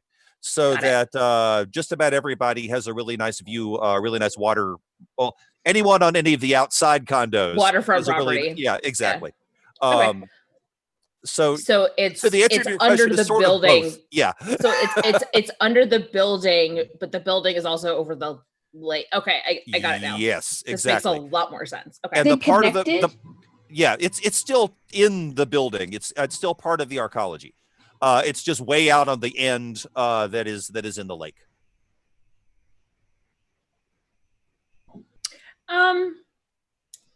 Just because as a tortoise employee who is used to being able to hack into things because she's got some sort of like backdoor access, right? Is a project of this size not contracting with Tortoise? It's uncommon. Is it unheard of or just rare? It's extremely unusual. It has especially in this particular sprawl. Tortoise has the security market really locked down, so it is extremely unusual that this has happened maybe once or twice before. I'm nosy, and again, like day job blurring into game here a little bit. Can I just like peek? I want to peek into Tortoise systems just to see if there was like a sales, like if Daydream if this was always going to be an internal job, or if Daydream was like out to bid and decided to do it internally. Okay. Yeah, no problem. And since it's Tortoise, I'll give you +1 forward on that. Okay. So let's see. This is actually not even. You won't have to do a login roll on that because you have access to Tortoise stuff. It's like Cyberpunk Salesforce. It basically, yeah. So it's really just going to be manipulate systems, honestly. Right, and so if mind. yes. Wait, right. Hang on. Let me double check.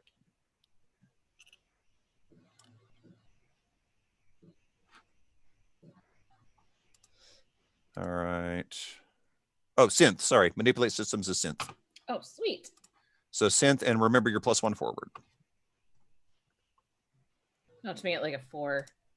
Yeah. Oh, holy shit. Whoa.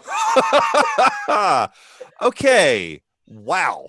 All right. So that's a 15. Let's see. Literally the max.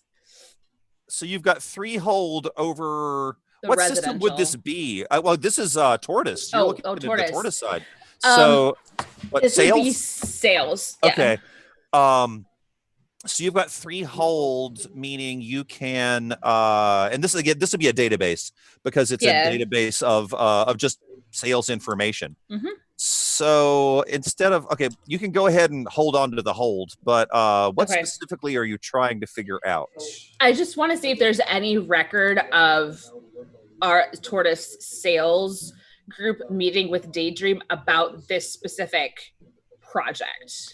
Like if there was a sales bid put out, there was any kind of, other like meetings where Tortoise was trying to get the business, or if this was just like it was always going to be an internal operation from Daydream. Initially, Tortoise assumed that it would be go ahead and do one hold for this information. Tortoise initially assumed that it was going to be a regular thing, and they started. You see the information. They were putting presentations together for the bidding. They were doing all of this because Tortoise almost has a monopoly, but they still have to work to get to get outside jobs. They just have to work as hard as some other people. So they were all ready to do it, and then there was a point at which they just got cut off. Your second hold is going to be spent to figure out the next piece of information because it's not as obvious and you have to connect some things together. Tortoise was paid not to make a bid on this. Significant sum of money, I would assume. A lot. Yeah. Okay. Not as much as they would have received for getting the bid, obviously, but enough to make it worthwhile. Enough to make it worthwhile. And the point of contact on that was a Daydream employee named Amy Hayakawa. And so what you got from that was it was, of course, couched in some other terms. It was a payment for something else that they hid as a different thing. But it's obvious. Uh-oh. Oh, no. It's happened again. Oh, no.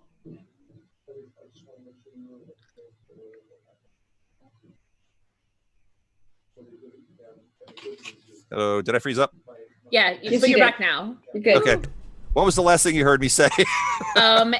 Amy Hayakawa, and that it was like it was wrapped up as a payment for something else. Yeah, you basically heard, but it's obvious from the timing that this was a payment for them to not make a bid.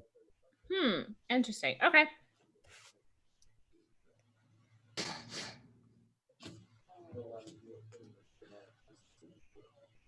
And I still have 1 hold left on this. Yeah. If there's anything else you want to dig for, really or you could just maintain it for later for sales. I don't know. How long does hold last? Yeah. Until the end of the mission. So okay. I mean, you don't have to make a decision now. If something comes up later, you can throw it in. Unless you have a good idea now, we'll do it. I'll hold on to it and see what like my day job of hating sales can come up with. Right. Just somehow make things harder for them. Yeah. I'll think of something. I but- fully okay. I fully support this move. Thank you. That is real fascinating. That piece of information I just got. So, Mouse. Sam gets back to you Good old Sam. about Chaz's former assistant, and unlike Becky, Sam actually came through. So, Sam, you were looking into the assistant, right? What were you specifically trying to find out about her? I wanted to know, like, what I guess basically what her position was. If there was any information of like how I don't know if they would probably give any information publicly about how she got there. That would be a bonus, but that probably like basically like what her position is. That's the biggie, or what she does maybe. Okay. She is.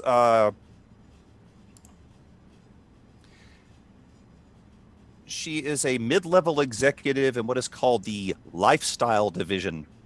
And what that means in this case is that she is one of the people behind Destiny. She is trying to make this arcology a going concern. She's trying, and she has a bunch of different people under her, marketing types for the most part. But also a small sales force and a not insignificant number of developers, which is the corporate way to say that she has a team of hackers also working for her. Oh, also her name is Amy Hayakawa.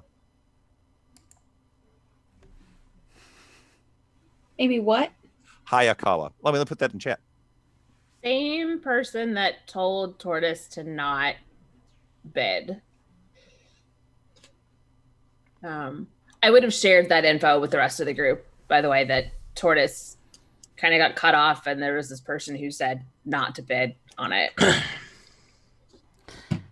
Interesting. That is a real flattering pose Brian Frozen for me. Oh wow. Oh yeah. That is quality right there. not That's quite as you okay? contemplative. Okay, good. All right. Okay. Okay.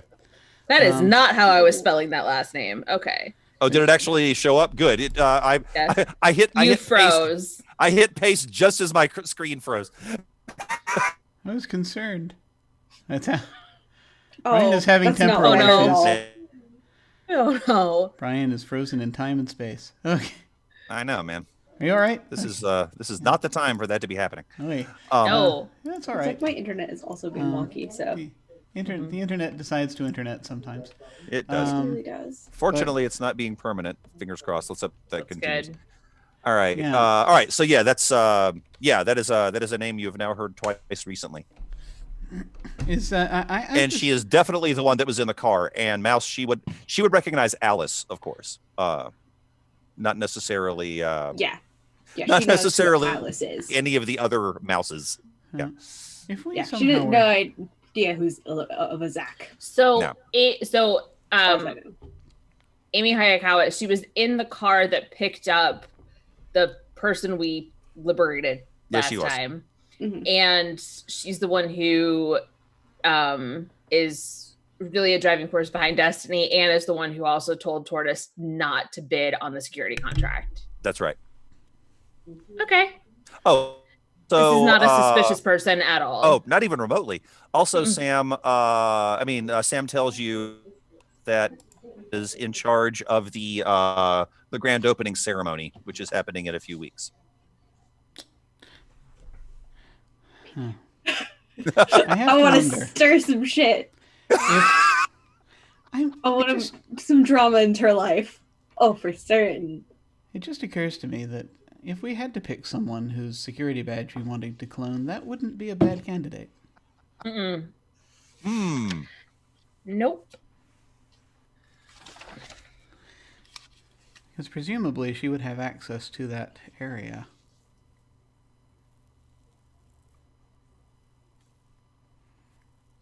Could also make things more suspicious. That is true. if her badge shows up somewhere and everyone's like, hey, she's at this party, why does it look like she's trying to log into the... But someone True. who works under her. Oh, That would be haha. less suspicious. Absolutely. They would be Somebody more who works likely to be under there. her, but is still high enough to have that Yeah, clearance. yeah. She's got people that can get to 90% of the places she can. Yeah, so one of her developers. Yeah, right. Developers. Do we have a list of who these developers are? Like, do any of those names, like, just in Hacker? Actually, Like, oh yeah. Spaces, any of They're those all, people ring a bell? Names. Let's see. Yeah, there. You've got because some of this information is public knowledge. Like who. The org chart is not difficult to look up on for most of the employees, and Okay. because you are in Destiny and Amy is in charge of is sort of in charge of Destiny, as it were, as a concept. You could find out. You can get the names of some of the people. Even without doing like a real hacking role, you would also be aware of sort of the gaps in that org chart, which are the places that people like you and Shirani sometimes fall.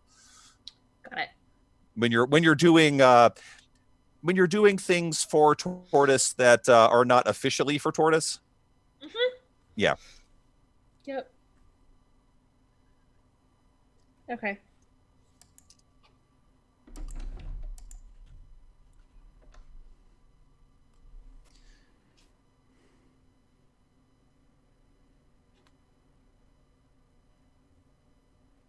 Okay, so just as a point of timekeeping, we're coming up on 20 till 9 Central Time, and we usually wrap in the 9 to 9:30 range.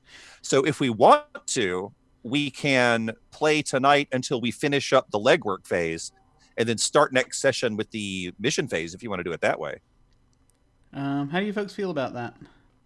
I feel like this might be a longer mission. I don't know. What do you I think there's a lot of pieces to that. And I don't want to rush you because the reason this is taking a lot of planning is and even in a game like this where we're abstracting a lot of the planning, you still have to have some bits of information to go in.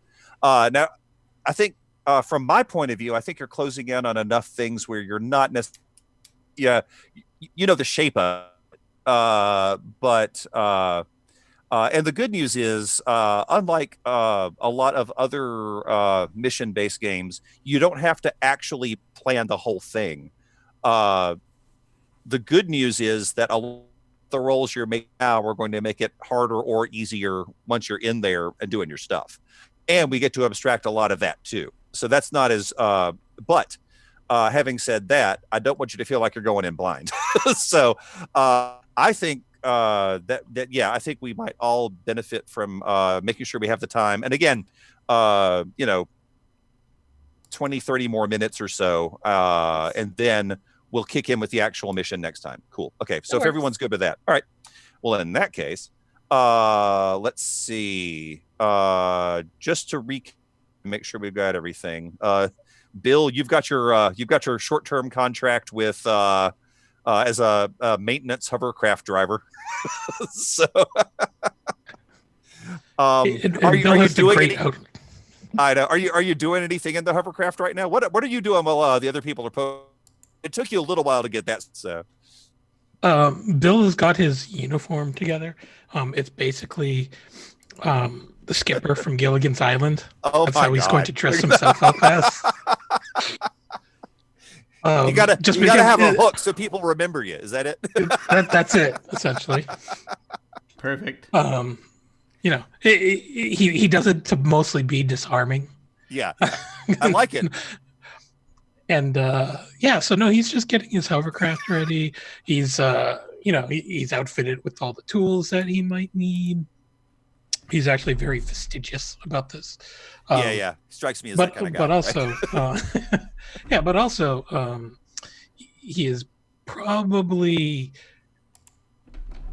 trying to figure out who on the team is going to do the sabotaging of Okay. the boats, and probably just direct them on how to do it in such a way Okay. that requires an actual call out. Yeah. For specifically the sorts of things that you have flagged yourself as being a. So yeah, that makes sense. All right. Yeah. Anyone else got more legwork plans? I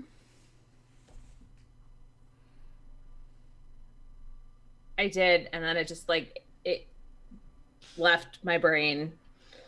All right. So I mean, we can also recap. So what you've got is That's what I was thinking. you know the location. You know what you need to put in and how you do it. That's not a problem. Right. You know exactly where it's like once someone is at the mainframe, installing it is a matter of just having the time to get it in the right place. It's like plug and play kind of. Yeah, exactly. And thanks to John, you've got a decent idea of the security between you and it if you come in from land. If you come in through the building. And the answer to that is a lot. And then for that matter, you also have a base of operations, which is a pretty nice condo. The marketing materials weren't wrong. The view is spectacular from let's see, you got a nice condo, so let's say you're up on the We're like on 81st a corner floor. Yeah, you're on my the corner God. on the 81st floor. Yeah, you're not not the top by any means. That'd be ostentatious, but you do have a very nice view of the lake from here. Valkyrie spent the last couple of days putting in between all of this effort and looking. She's been putting furniture together, so the condo is now there's beds and dressers. Nothing's in any of this stuff, but it's just, right. Put together. I like that. It looks nice. Yeah. Only had to make one call to customer service of hey, I'm missing a part. The Allen wrench doesn't fit. Can you send me another one? Right. Yeah. I would say Mouse has definitely been snooping and getting a gauge of the neighbors and getting a gauge of what goes on and kind of a routine, that kind of thing. That's a very good point. Do you want to have a specific goal in mind, and we can figure out how you discover that? Because as the infiltrator, you have a bunch of different options as far as that goes. Yeah, So, I mean, I don't know. Let me look at what I got. Nope. That's not what I wanted. Here we go. Probably just maybe chatting with people and just kind of getting to know what people do and just making through and just chatting with people probably. Right. And let's see.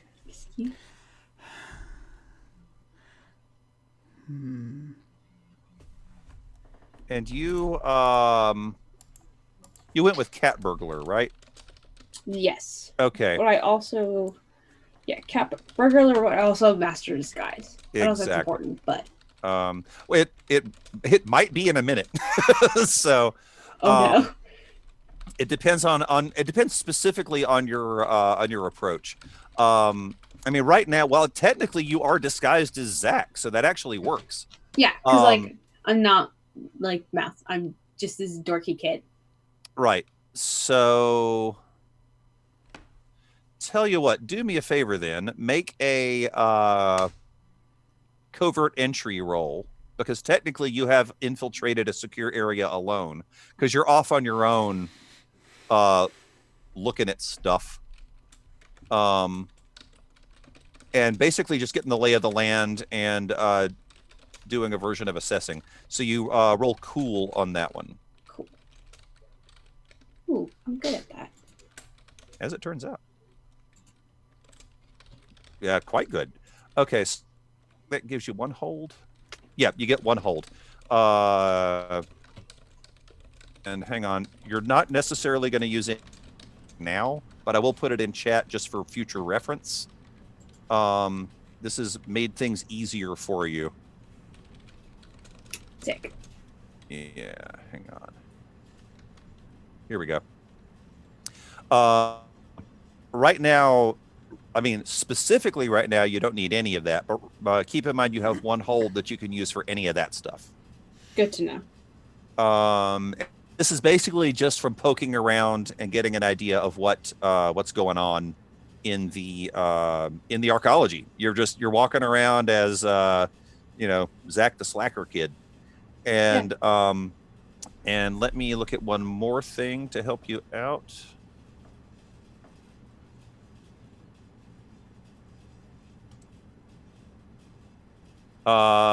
Also, you will get one gear out of. So note that you have one gear, and the way that is used is at some point later on, if you need a thing, you can have stolen it or otherwise acquired it during your walking around the arcology. Okay. So as long as you can come up with a reasonable fictional reason that you would have picked this up at some point, you will have that thing. So just note that you have gear, and you can box that.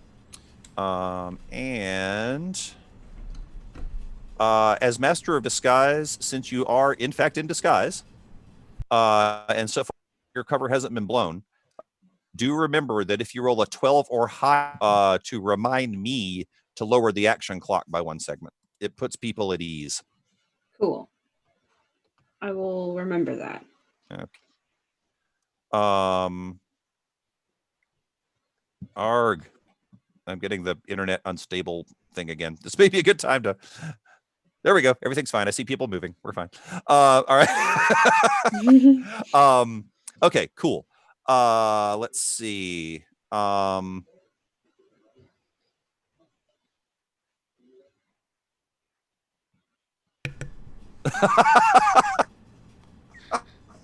yeah, Jim, I read your comment. You wanna talk that out? I think it's true. I think you might actually. We can. In what manner would you talk to that person? See, here's the thing. Here's the thing.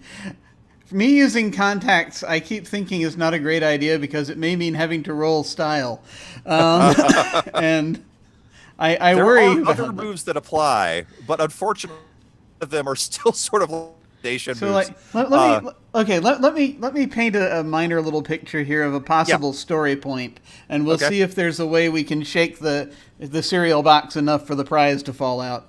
Cool. I think maybe there is a person out there who works on security systems or builds servers, right, for high-end projects like this. This is a person that normally it's like, I know that a lot of what they're doing is internal, but they had to get somebody from somewhere if they want something incredibly cool. So my thought is that it might be someone that I know, but that I don't remember well because they also worked on me. And so the idea would be that encountering them and then perhaps there being some guilt involved on their part that might cause them to want to look the other way with something like this. Right. Okay. Because they might actually have pieces. They might know who I am. I don't know, but it's because I don't know who I am. But you see what I'm saying?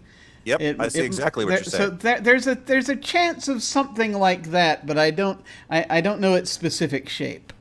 Yeah. Okay. And unfortunately, the thing you're best at is threatening violence to people to get information, and that's not what you want to do right now. No. So, unfortunately, the two moves that this works for, are style based. Yeah. So it does entirely mean Though you could receive some assistance. You could get a +1 from someone on it. The problem with that is that if you fail, they suffer some negative consequences as well. Yeah, that's an issue. And then we have clock. So I don't know if this is a good enough chunk of what we need to try to risk it. I don't know. What do you folks think? I mean, Valkyrie can help with that because they're tech oriented. So if you're trying to talk to the people who, a guy who built the server, Valkyrie can help you out with any kind of tech words. If it could be a thing where it's like, if it's a thing where you like basically help me talk to them because it's it's like the thing where it's like I'm like in your ear. Oh, I like that actually. Oh God, that's a cool idea. Talking you through it. Yeah. Okay. Yeah. So I'm it's good like, with that. All right, so that'll give you a +1 forward if you.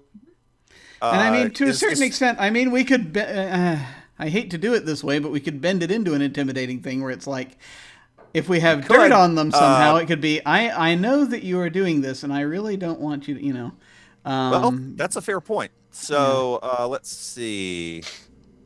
The one for that is going to be. I think we could turn that. Hold on. I think that could still be a flavor of play hardball.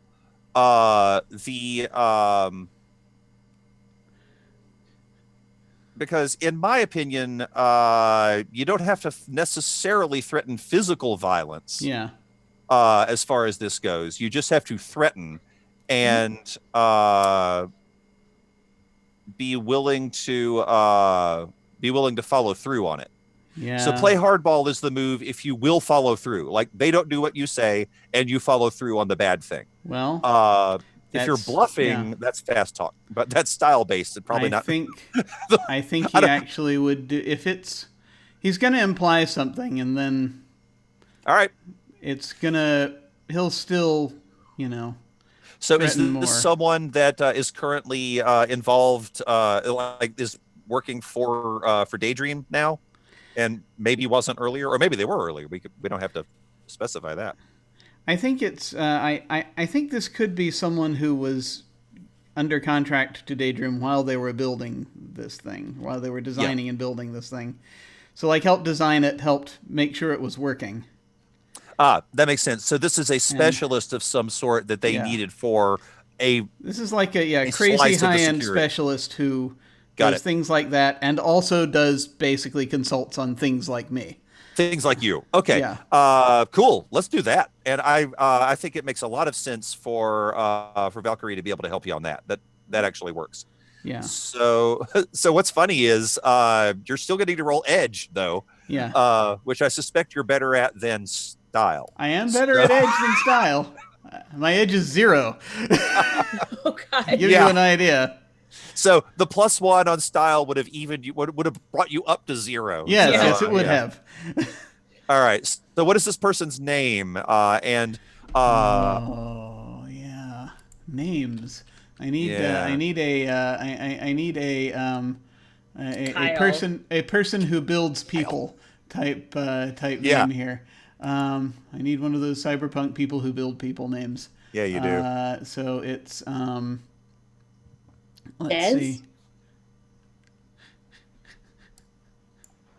Why am I going for Phoenician names? That's not going to help at all. I like the idea. Do we want? Okay, well, workshopping this a little. What gender do we want this person to be?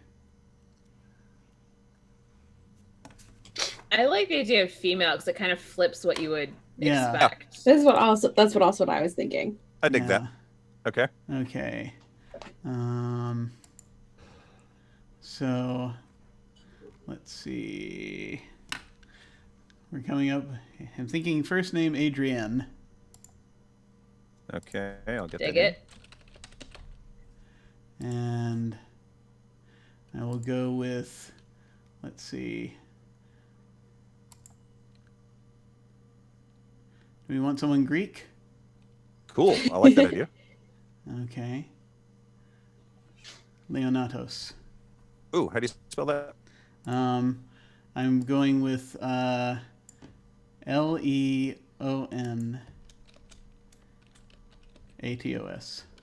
Got it. Okay. So, in what manner do you approach Adrienne? In think person? I saw her. I think I saw her. Yeah, I think like I saw her at the park or something at one time. Got it. And it's somebody connects something where we figure out that she also worked on this. I don't know what that part is. Well, I mean, the thing is, you guys have been pawing around in the Yeah. database, and a specialist of this nature would stand out. So that makes Okay, sense. so it's like a thing where, it's like I see the name and I'm like, wait a minute. I know her. This isn't good. You have flashes of memory of her. Yeah, well, yeah, and that's just the thing. It's like, Yeah. I have to. All I have right, to so talk to her. Will you help me with this? And I need to know what to tell her with respect to the specs. Technobabble ensues. nice. Thank Okay. you. And this is actually a little more serious than you usually see John. I mean, he's normally not silly normally, Okay. but he's very, yeah. I think, yeah. Yes, I'll. All right, I will take this, and if you can be listening in, that would be helpful. Yeah, I gotcha. So do Okay. you approach her in person? I think in the in the park or something. Or Yeah. somewhere That's what I mean. Yeah. Okay. Got it. So yeah, you just. Since I kind of figured out, it's like I knew you, and then it's like I see Yeah. the name, and then I see what she was doing, and something clicks, and Nice. Okay. so it's like, okay, I know where she's going to be, and Cool. so Yeah, you I'm do. going All to- right. So I'm gonna show up she wearing a is- hat and stuff, and my usual thing. This is John in disguise. Yeah. That's it. The disguise is a hat. That's it. Yeah, it's like when Ben Grimm goes out with the hat and the overcoat. Yes, it is. Same It's thing, exactly like that. Yes. yeah. Nice. Okay. So yeah, you've got Valkyrie in your ear, and you're at the park, and you see Adrienne. And so I'm just going to. I think I'm going to wait for her to like do something like feed a pigeon or whatever, or do something, and then I'll be standing there when she turns around. Got it. She is by herself, and she visibly starts when she sees you, and then actually has a similar reaction when she recognizes you.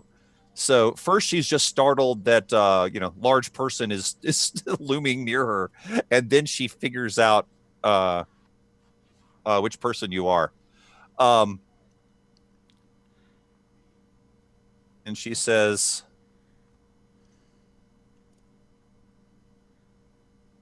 "What are you doing here?" You're Adrienne. God.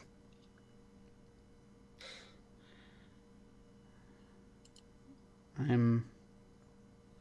Unit 451. I need help, and I think you can help me. I am starting to remember things. She had begun to relax, and then that goes away. I thought you were my friend. You told me you were my friend. I told you a lot of things.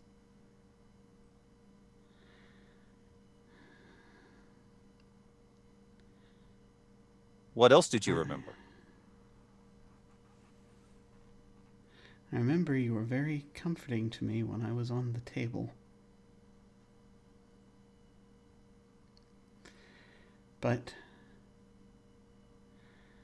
there are other things that I'm starting to remember, and I'm very concerned about them. I want to believe that you're a good person, Adrienne.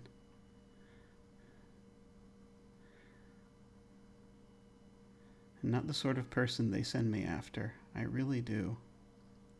So you're not here on official business? This is very personal. But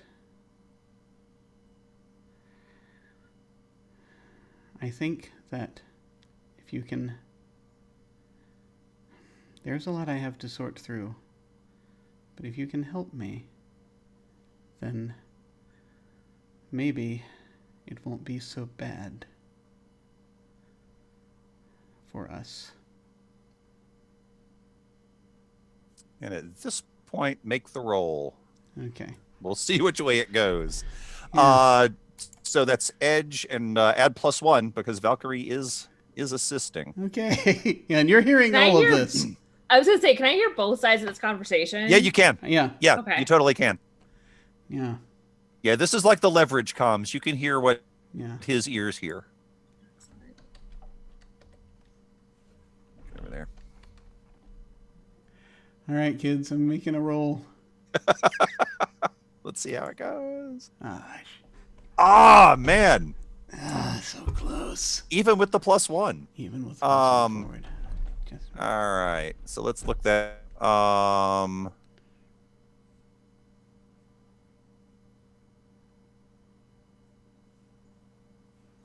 Dagnabbit. That could have been something.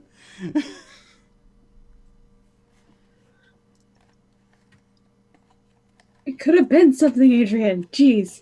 I know, right? Adrian and Becky, man. I know, right? They're just falling through. Not like a lot of good contacts you can trust these days. I know, Nope. right?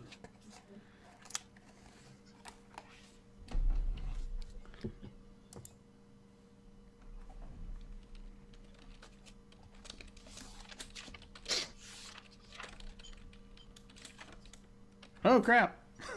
Oh no. Oh, okay. That I was lost the the universe worst- for a moment. Possible time for that to happen. All right. Okay. So, sorry about that. She says, I'd like to help you. I really would. And whatever she says after but, you don't hear. But Valkyrie, you hear the words, open the labyrinth. Oh, shit. And John, the next thing you know, as far as you can tell, Adrian has disappeared. Oh, dear. That's not good. Can I check? John, you there, buddy? Yeah, How much John, time have just I like, lost? you. Did I actually, do you're something not, in this amount of time, or is it? You're not sure how much time you lost. Yeah. Valkyrie, he was offline for 45 seconds. Okay. Okay. Hello? Did I notice anything else other than open the labyrinth? You heard Like any her, static or any weird? nope, you heard her anything? say that, and then everything went quiet. So It's he completely went offline. shut down, and so he was not providing any input for the comms even at that point.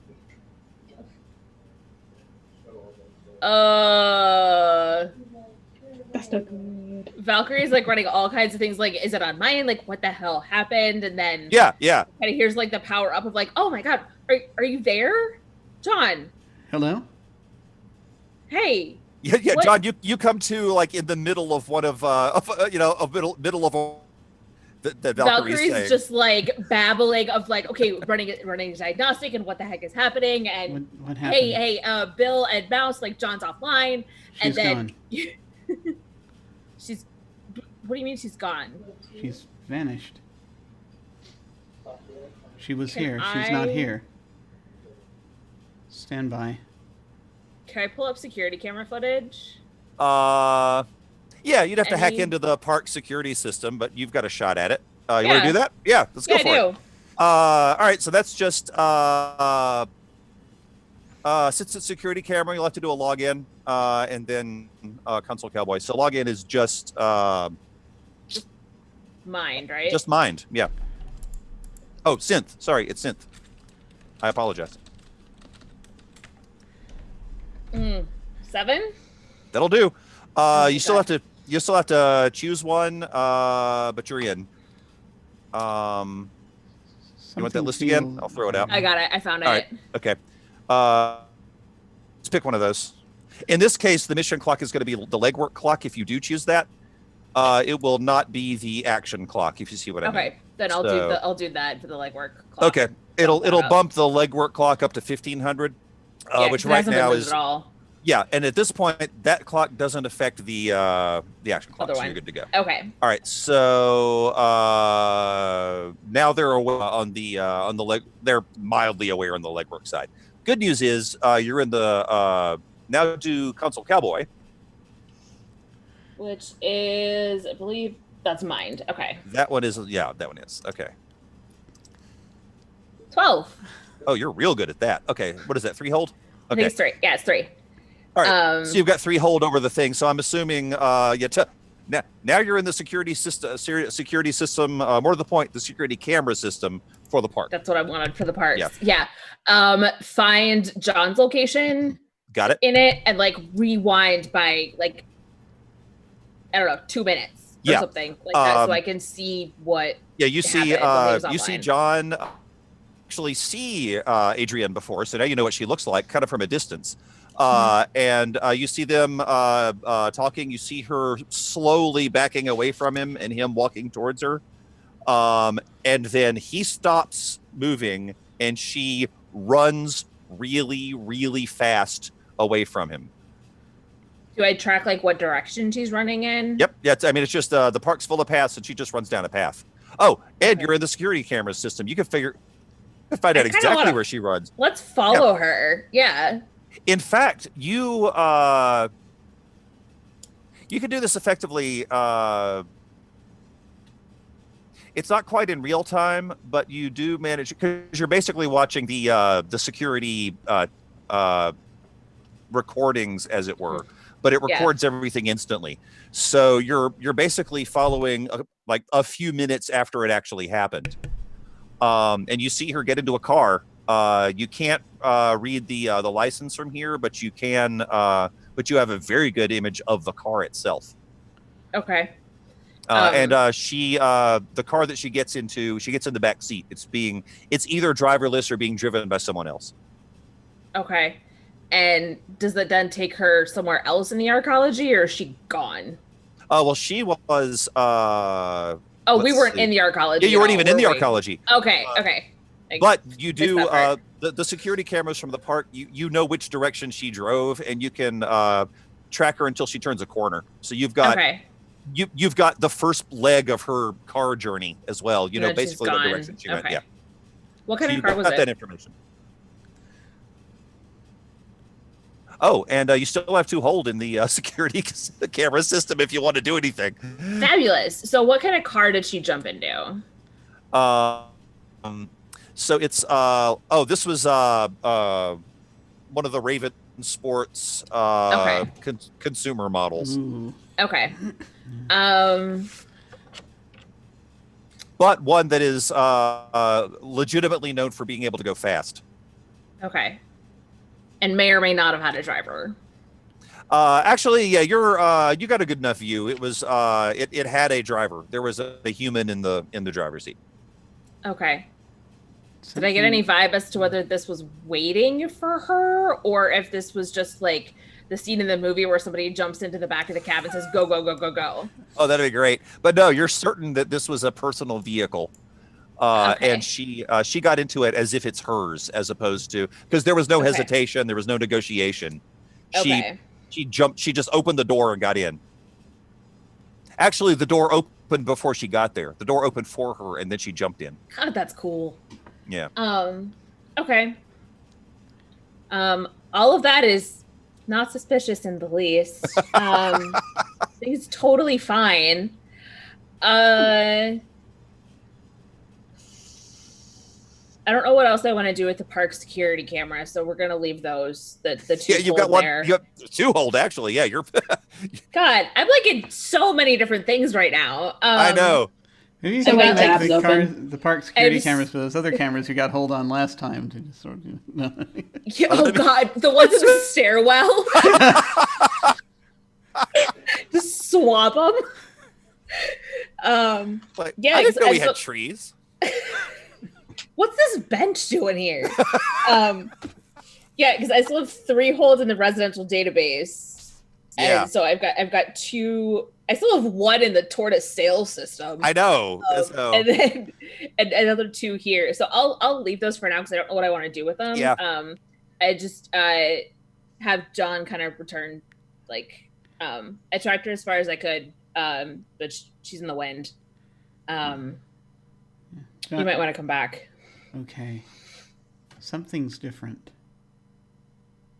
Come on back and I'll check you out. I have like tools. That's like Yeah. one of the gear I picked at the beginning. So you do. You are actually proficient at cybernetic repair. I have a microtronics workstation. You So- do have that. You could do that. Yeah. Not sure what happened. We'll find out. We'll figure it out. Oh, okay. Okay. All right. I'll head Come back. We'll figure out what happened. and he'll head back. Yeah. After your What a 45-second password. vacation. Like open the labyrinth. Like what a wicked activation phrase. I'm very concerned that the Or labyrinth is deactivation now, phrase. I'm very concerned Yeah. that my labyrinth is now opened and it's flapping all over the place. I don't know. I hate when that happens. Incoming Yeah. Minotaur, by the way. Thank you. Yeah, exactly. We don't have time to unpack all of that. Yeah. So, wonder what's going on there. Yeah. But yeah, when John comes back, I just kind of want to like Okay. run the workstation like diagnostics, just kind of see if anything is, because he said Johnny said he felt a little different. Something's different. I don't know what Something's it is. different. See if I can pinpoint anything specific with. Yeah, you don't spot anything obvious. Okay. But and John's brain is still meat brain, so you can't really spot that. I mean, Okay. more to the point, you can't mess with it without seriously messing with it. However, Do you like the like pen light? Like, are your pupils dilating Yeah. the right way too? However,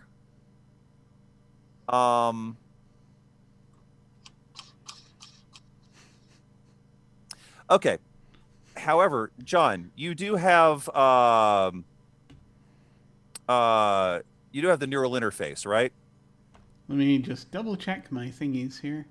Because that's the one that's hooked up to your smart guns. neural interface Okay. with targeting suite. So now I have a question for you. Yes. You primarily use it for like with your weapons, right? Yes. And when you're linked to those, what does it look like when you're using the interface with your weapons? What do you see? I think I see boxes. The the little sort of targeting boxes will appear. Got it. And Okay. they'll kind of help me aim. So in that case, Valkyrie, you readouts, do maybe. notice, even though John doesn't have officially cyber eyes, his eyes have been modified to work with the targeting system.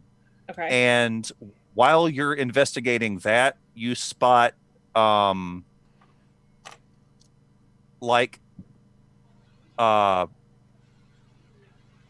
there's a blank spot on one of his retinas that wasn't there before. Okay. As if some part of it has been erased.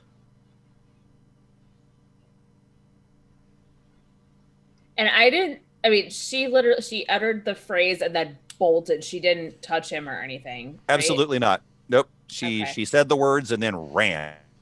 That's exactly it. Okay. Totally normal. Completely normal thing to have happened. Yeah, it's Wednesday. Yeah. Yeah, Okay. I mean, I tell John about the spot in his retina, but otherwise everything about you looks fine. Is my targeting system working? I'll run the diagnostic on that just to make sure that everything looks exactly like it normally does. Okay. All right. I'm not sure.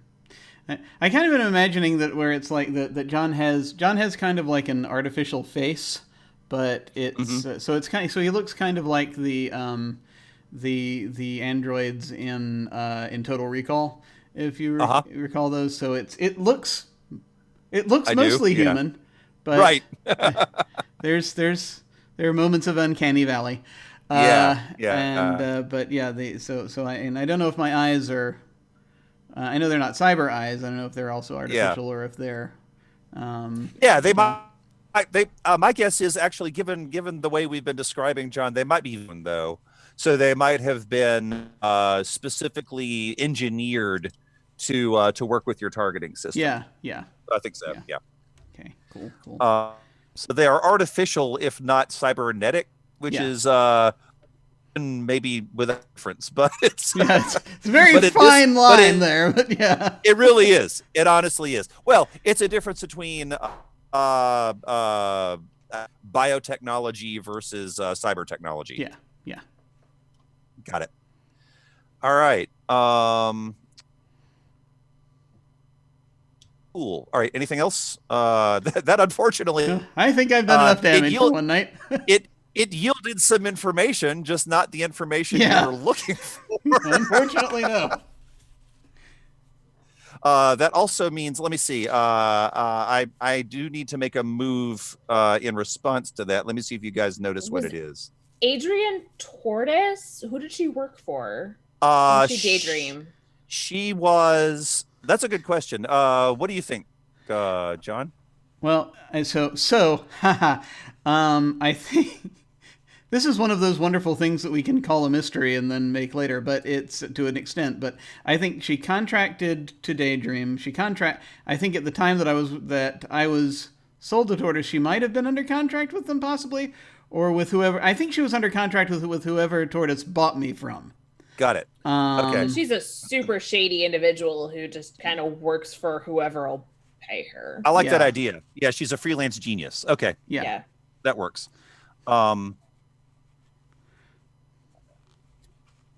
Okay, so I will tell you a thing has happened in response to that, but none of you know what it is yet. Oh. Sorry. It'd be like that sometimes. Yep. Yep.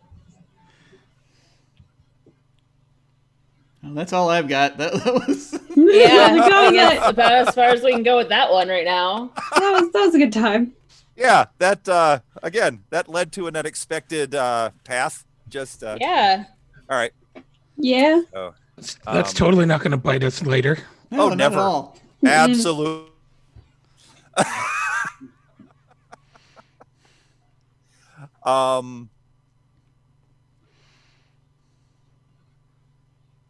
Yeah.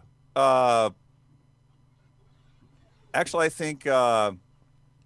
Eventually you'll find out what that was. I promise I will tell you. Okay. So, all right. Anything for? Let's see. We know where the thing is. Right. We have ideas on how to get there and what's waiting for us between here and there. Right. What else do we have? And just to make that clear, you technically you have 3 different ways to get to it, as it were. Right. Water, through the building, and underwater. So there's underwater, and then there's like from the surface, because there are entrances to the building on the surface that are much closer to that sub-basement, that are out on the end that you would want to get to. And then you do have through the building, and even through the building, you have options. You're already in the building, which helps a lot.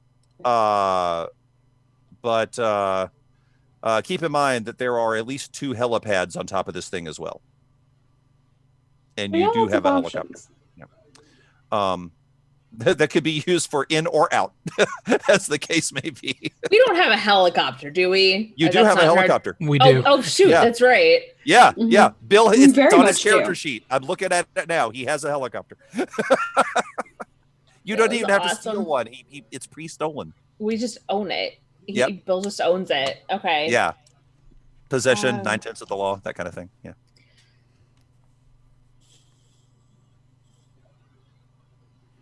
Yeah, that was the one that he had delivered to him. Oh, during a right. job. I That's was doing right. her spree. Yes. And in the same vein as knowing like what lies between us and the place is we know guard rotations and all that. Yeah, stuff yeah, you've as well. got Okay. yeah, you're that sort of stuff has been observed mostly by John, but also by Mouse. Just physically getting into because Mouse can get to most of the places as far as that goes, or not so much Mouse as Zach, but yeah, you can do it.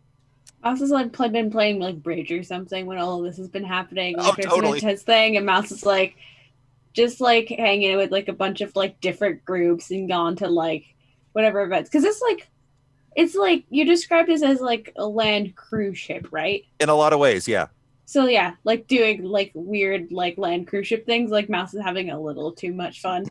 Yeah, it's one of those places that there is always something to do if you live here, and part of what you pay when the residents have a monthly events fee that they pay that amounts to more than most people make in a year, and it goes to fund a lot of stuff.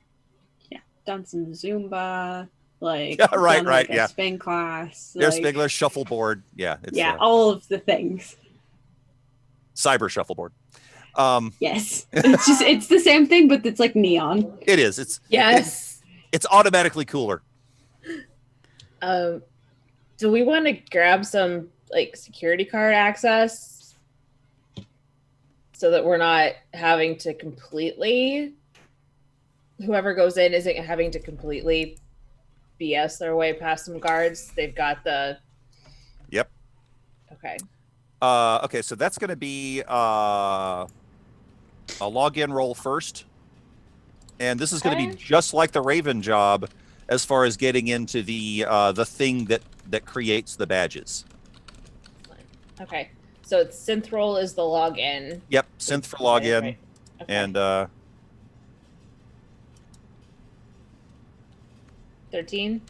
whoa, never mind, you're in clean. You don't even have to choose one. Okay, so now that you're in, do the console cowboy to see How how that helps you. 10. So I That'll get do. 3 hold on this system too. That's 3 hold on that one. Oh my god. And then you don't have to actually. This is do a manipulate systems roll, and we're back to synth on that one. Okay. 6. Okay, so weird. The good news is that your console cowboy do the 3 hold you need. And you're going to have to spend one to keep it from sending an alert to security. Yep. So you can first just kill that security alert. Yep. Knock that off. Because the 6 basically was like you told it to do something in the wrong way. You ran the script for system as opposed to this one. Yeah. Shit, wrong. Freaking Linux. Too many security systems. We've talked about this. Oh my god. I'm sure this is and Bunker's got like 8 monitors in front of them, like with each of the systems they're currently in right now, and was like looking at the wrong one while they were typing in this. Literally code. just dragged the wrong thing. Copy paste But you up. still have two hold from Console Cowboy that you can use to manipulate system. Yeah. Okay. And that's basically I think you only need one of those holds. Let me look that up real quick. You might need one hold per. Yeah, you'll need one hold per badge, so you can make 2 badges. Let's make 2 badges. It might make sense for whoever's going in to have some backup, whether that's John or somebody else. Yeah, that's actually a pretty good idea. Yeah. I'll roll 2 badges, and again, like we talked earlier, not quite Amy's level, because that's really obvious. But one of the developers who's below her, who would have reason to be there, but isn't gonna like trip any flags. Yeah, you can hit that. And that will get you, as far as you can tell from here, that'll get you through most of the doors you need to get into. Cool. So yeah, make a note that you have 2 badges with the majority of it. This won't get you to, say, the executive floors, and it won't get you. Let me think about this. Will it get you? Okay, it'll get you up to, but not into the mainframe room. Okay. And do I need to specify who I made those for right now, or can we figure that out later? Yeah, we can. Okay. That's easy to fill in later. Okay. Not a problem. Okay. She's got a little like badge printer right next to her, and just as they print out. Got it. Yeah, exactly. And those are easy to pick up. In fact, you could have Zach. Oh yeah, they go to the front desk. Yeah. Get new badge access for Zach and their roommate, friend, whoever. And the people handing it over aren't looking at this on it because it's all encoded. Yeah. All right, cool. So you got those. That'll literally open some doors for you. Mm-hmm. All right. In that case, we may be this up here and then kick back in with maybe a couple of small points and then hit the mission next Thursday. Mm-hmm. Want to do that? Works for me. All right. Awesome. In that case, we've got online methods of talking about it between now and then if we need to work out a few details. So perfect. Very okay, cool. good. Very cool. Awesome. So there we are. Now I'm going to see if we can get through these outros without someone coming to the door because I'm having a thing delivered. We'll find out. If I leap up for a second, someone vamp. It'll only take a minute or two. I'll dance. So anyway, yes, no, this was very cool. I'm actually very excited about this mission. I'm so glad we're back, and I'm very glad to be continuing with this thing because this is I love these characters and I love what's happening, and I'm terribly sorry to have suddenly delayed things with all of my drama, but I had to get it in there somewhere. But we're going to go ahead and do our outros. Feel free to say where folks can find you and any final thoughts you may have about this session. And we will start with our MC, Brian. So I can be found. I'm Vaclam on most of the things, and the main place I found is I'm co-host of a podcast with Mark Kinney, who used to be with All Games Considered. It's called Mike. And we talk about games and pop culture. And I really like the way this session went for everybody. We got some unexpected stories from literally everyone, including Captain Bill. So I am very, very happy about that. And yes, I promise the labyrinth thing will definitely pay at some point. I definitely want to know what that is. Very cool, very cool, very awesome. Yes, no, we can, in some way, can we not all say that we have a Minotaur within us somewhere? Who knows? But let us now move over to Beans. Oh, that's me. Now I just want to write an 80s pop ballad called The Minotaur of Your Heart. Yes! That's what I want. So, I'm Beans. You can find me at Wizards and Beans. just on Twitter. That's about it. This is really fun. I really miss these characters. They're just so interesting, and it's such a different style of game that I'm used to, and I like where this is going. This is a good time. Yay! Very cool. Me too. And Sara. Hey, I'm Sara. I am Arclight Phoenix on Twitter. Phoenix has no vowels. Most of the time I'm screaming about Animal Crossing at the moment. You can find me Saturday, 8 p.m. Eastern over at Welcome to the Party this Saturday for the premiere of Waverly Summer 98, the Bubble Gumshoe campaign that I am GMing for any 90s nostalgia, mystery, magic, etc. So cool. Come check that out. Super excited about it. And I also have missed these characters. This is such a fun setting and fun group. And I like the friendship that's developing between Valkyrie and John. Absolutely. That's just delightful to me. Oh, so cool. Yeah. So cool. Cyberpunk with the bright orange hair and then the killer robot monster person. It's phenomenal. Glorious. Awesome, and finally, Anino. How's it going, everyone? My name's Anino. You can find me on Twitter at Anino Gaming. Had a great time. You know what's really funny is that now I'm in 2 games with Jim as playing a character. And each session that I've been in the past 4 or 5 sessions, regardless of the game, has always involved some sort of really compelling drama and emo edge. And I did not expect that in this game, but we got it anyway. I'm trying to wedge that in wherever I can. Yeah, it's like it's like he's developing a new brand. How strange. Oh, good. Yeah, all the things that would come out of this pandemic. This is what we get. But anyway, you'll find me on the Wandering DM channel tomorrow at 8 p.m. Eastern Time.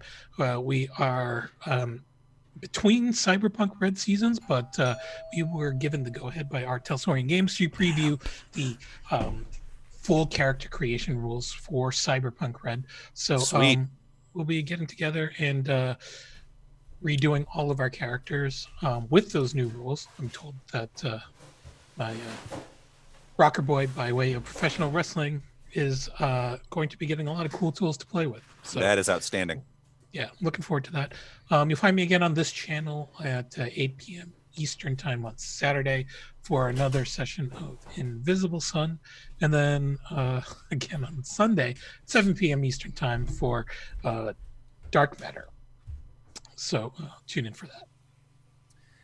And while we're waiting for Jim to come back, I will point out that anybody who has access to the VODs on this, if you watch the last episode where everything went as well as it possibly could, and then compare it to this episode where people actually rolled some 6s. I rolled a 3. You rolled an actual 3. One of my favorite things about the system is, in some cases, rolling a 6 or less means that you fail, but in other cases it doesn't necessarily mean that you fail. It might mean because again, like a lot of the other Powered by the Apocalypse games, it might just mean that the thing happens and then a bad thing also happens. So I would like to thank Jim's Dice for providing us with the opportunity for filling in John's story. And similarly, that 3 that Valkyrie rolled, wow, that's going to be a thing too. So Freaking Becky! Oh my god! Becky. Yeah, Becky. I can't wait for her to come back. She's Oh my so gosh. sweet, and she's just so dumb. She I talks such a know. big game, and she just can't. She can't live up. There's no follow through at all. we're having trouble with Becky. Yeah. Yeah. I'm just very, very concerned that the labyrinth is open now. Yeah. But anyway, but you know, these things happen. Sometimes Sure. you just have that Labyrinth's just moment open. where you meet that person who opens your labyrinth. It's just how it works. But anyway, enough of that. Back around to me. I'm Jim Ryan. Thank you very much for watching. You can find me at OtherDoc on both Twitch and Twitter. My website is jim.com, where you can find my Geek Observation podcast and links to my various other podcasts, audio dramas, writings, and such. I have links down below to my website, Twitter, YouTube channel, and some of my fiction and games I've been working on, along with links to game signups and applications to join our Discord. Let's see what's happening. So on Saturday, I believe this Saturday is the 16th, right? I'm actually going to be on at 6 p.m. Eastern. I'm going to be over at Con Carolinas is doing some of its programming, and I think it's going to be live, at least according to the list they gave me. Hopefully they didn't mess up and say it was live when it's a recording, but we'll see, because this is like the weekend before. It's also worked together with another con, so I'm not sure how everything is positioned. But somewhere, watch my social media. I'll announce it when it comes out. Oh, hey, thank you. Thank you very much. Yay. I'm going to be participating in a Geek Rants panel, so that'll take about an hour. So watch for that. Then that evening at about 8 p.m. Eastern, we go back to Invisible Sun, The Edge of Paradox, the Invisible Sun game we have here on this channel.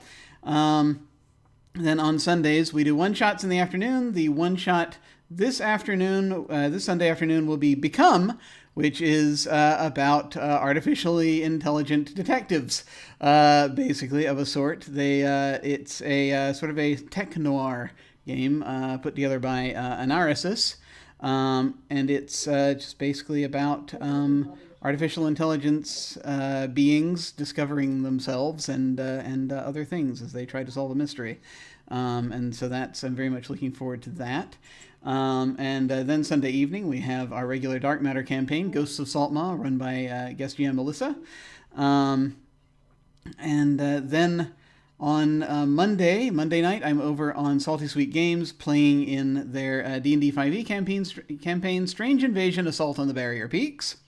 We managed to put some displacer beasts back into a box that was containing them. So very happy about that, and now we have to figure out what to do with them and what else is going on. And then that's actually for me about it until Thursday, when Thursday afternoon will be the premiere at 3 p.m. Eastern of a short campaign of Deadlands Noir that I'm going to be running over on Encounter Roleplay. I can finally talk about it. For anyone who might have seen this on this channel, we do a series of one-shots of Deadlands Noir out sort of my Tales of the Dust Bowl series. This is that same variation on that setting that I put together, where I re-inject some of the Western back into the Deadlands Noir and move it out from the cities out into the Dust Bowl region. So it's basically Oh Brother, Where Art Thou with Monsters. So that's going to be a short campaign that I'm running over on their channel that starts Thursday afternoon over on Encounter Roleplay. So please go and check that out. And then, of course, Thursday evening, we are back here with more of this, and we get to go on a mission and hopefully not mess up too terribly. We'll see. John's got to do a mission with an open labyrinth. I'm not sure how it'll work, but we'll see. But that'll be a lot of fun. Sign-ups right now are open for a one-shot a little later this month of One Last Fight. That is a game that is partially inspired by For the Queen, so it's somewhat descended from the Queen, but also has some die rolling, written by Ethan, Super Robot Bear. Who has put together this it's a fantasy game about an adventuring party going after their nemesis one last time. And so I think it's going to be pretty cool. It's got sort of card-based prompts, and then you occasionally roll for things to see what happens. And so I'm very keen to try that out. So sign-ups are open for that. So for anyone who wants to sign up for anything, you go down to click on RPG sign up, or go to jimyesthatjim.com and click on Game Sign Up. As always, beginners are welcome. But now, when we hit the end card, what shall we do? Because of course I've not been thinking at all. Let's see. I think I'm going to send a raid over to one of two places. It's either going to be Off the Table or Friends Who Roll Dice. Yeah, Off the Table is still up there. They're playing Liminal. Let's go say hi to them. I'm going to go say hi to them. Feel free to hang on if you so desire and say hi to them with us. That, again, will be when we hit the end card. In the meantime, folks, thank you all very much for watching. Take care, and we will see you next week. Farewell. Thanks, everybody. Bye. Bye.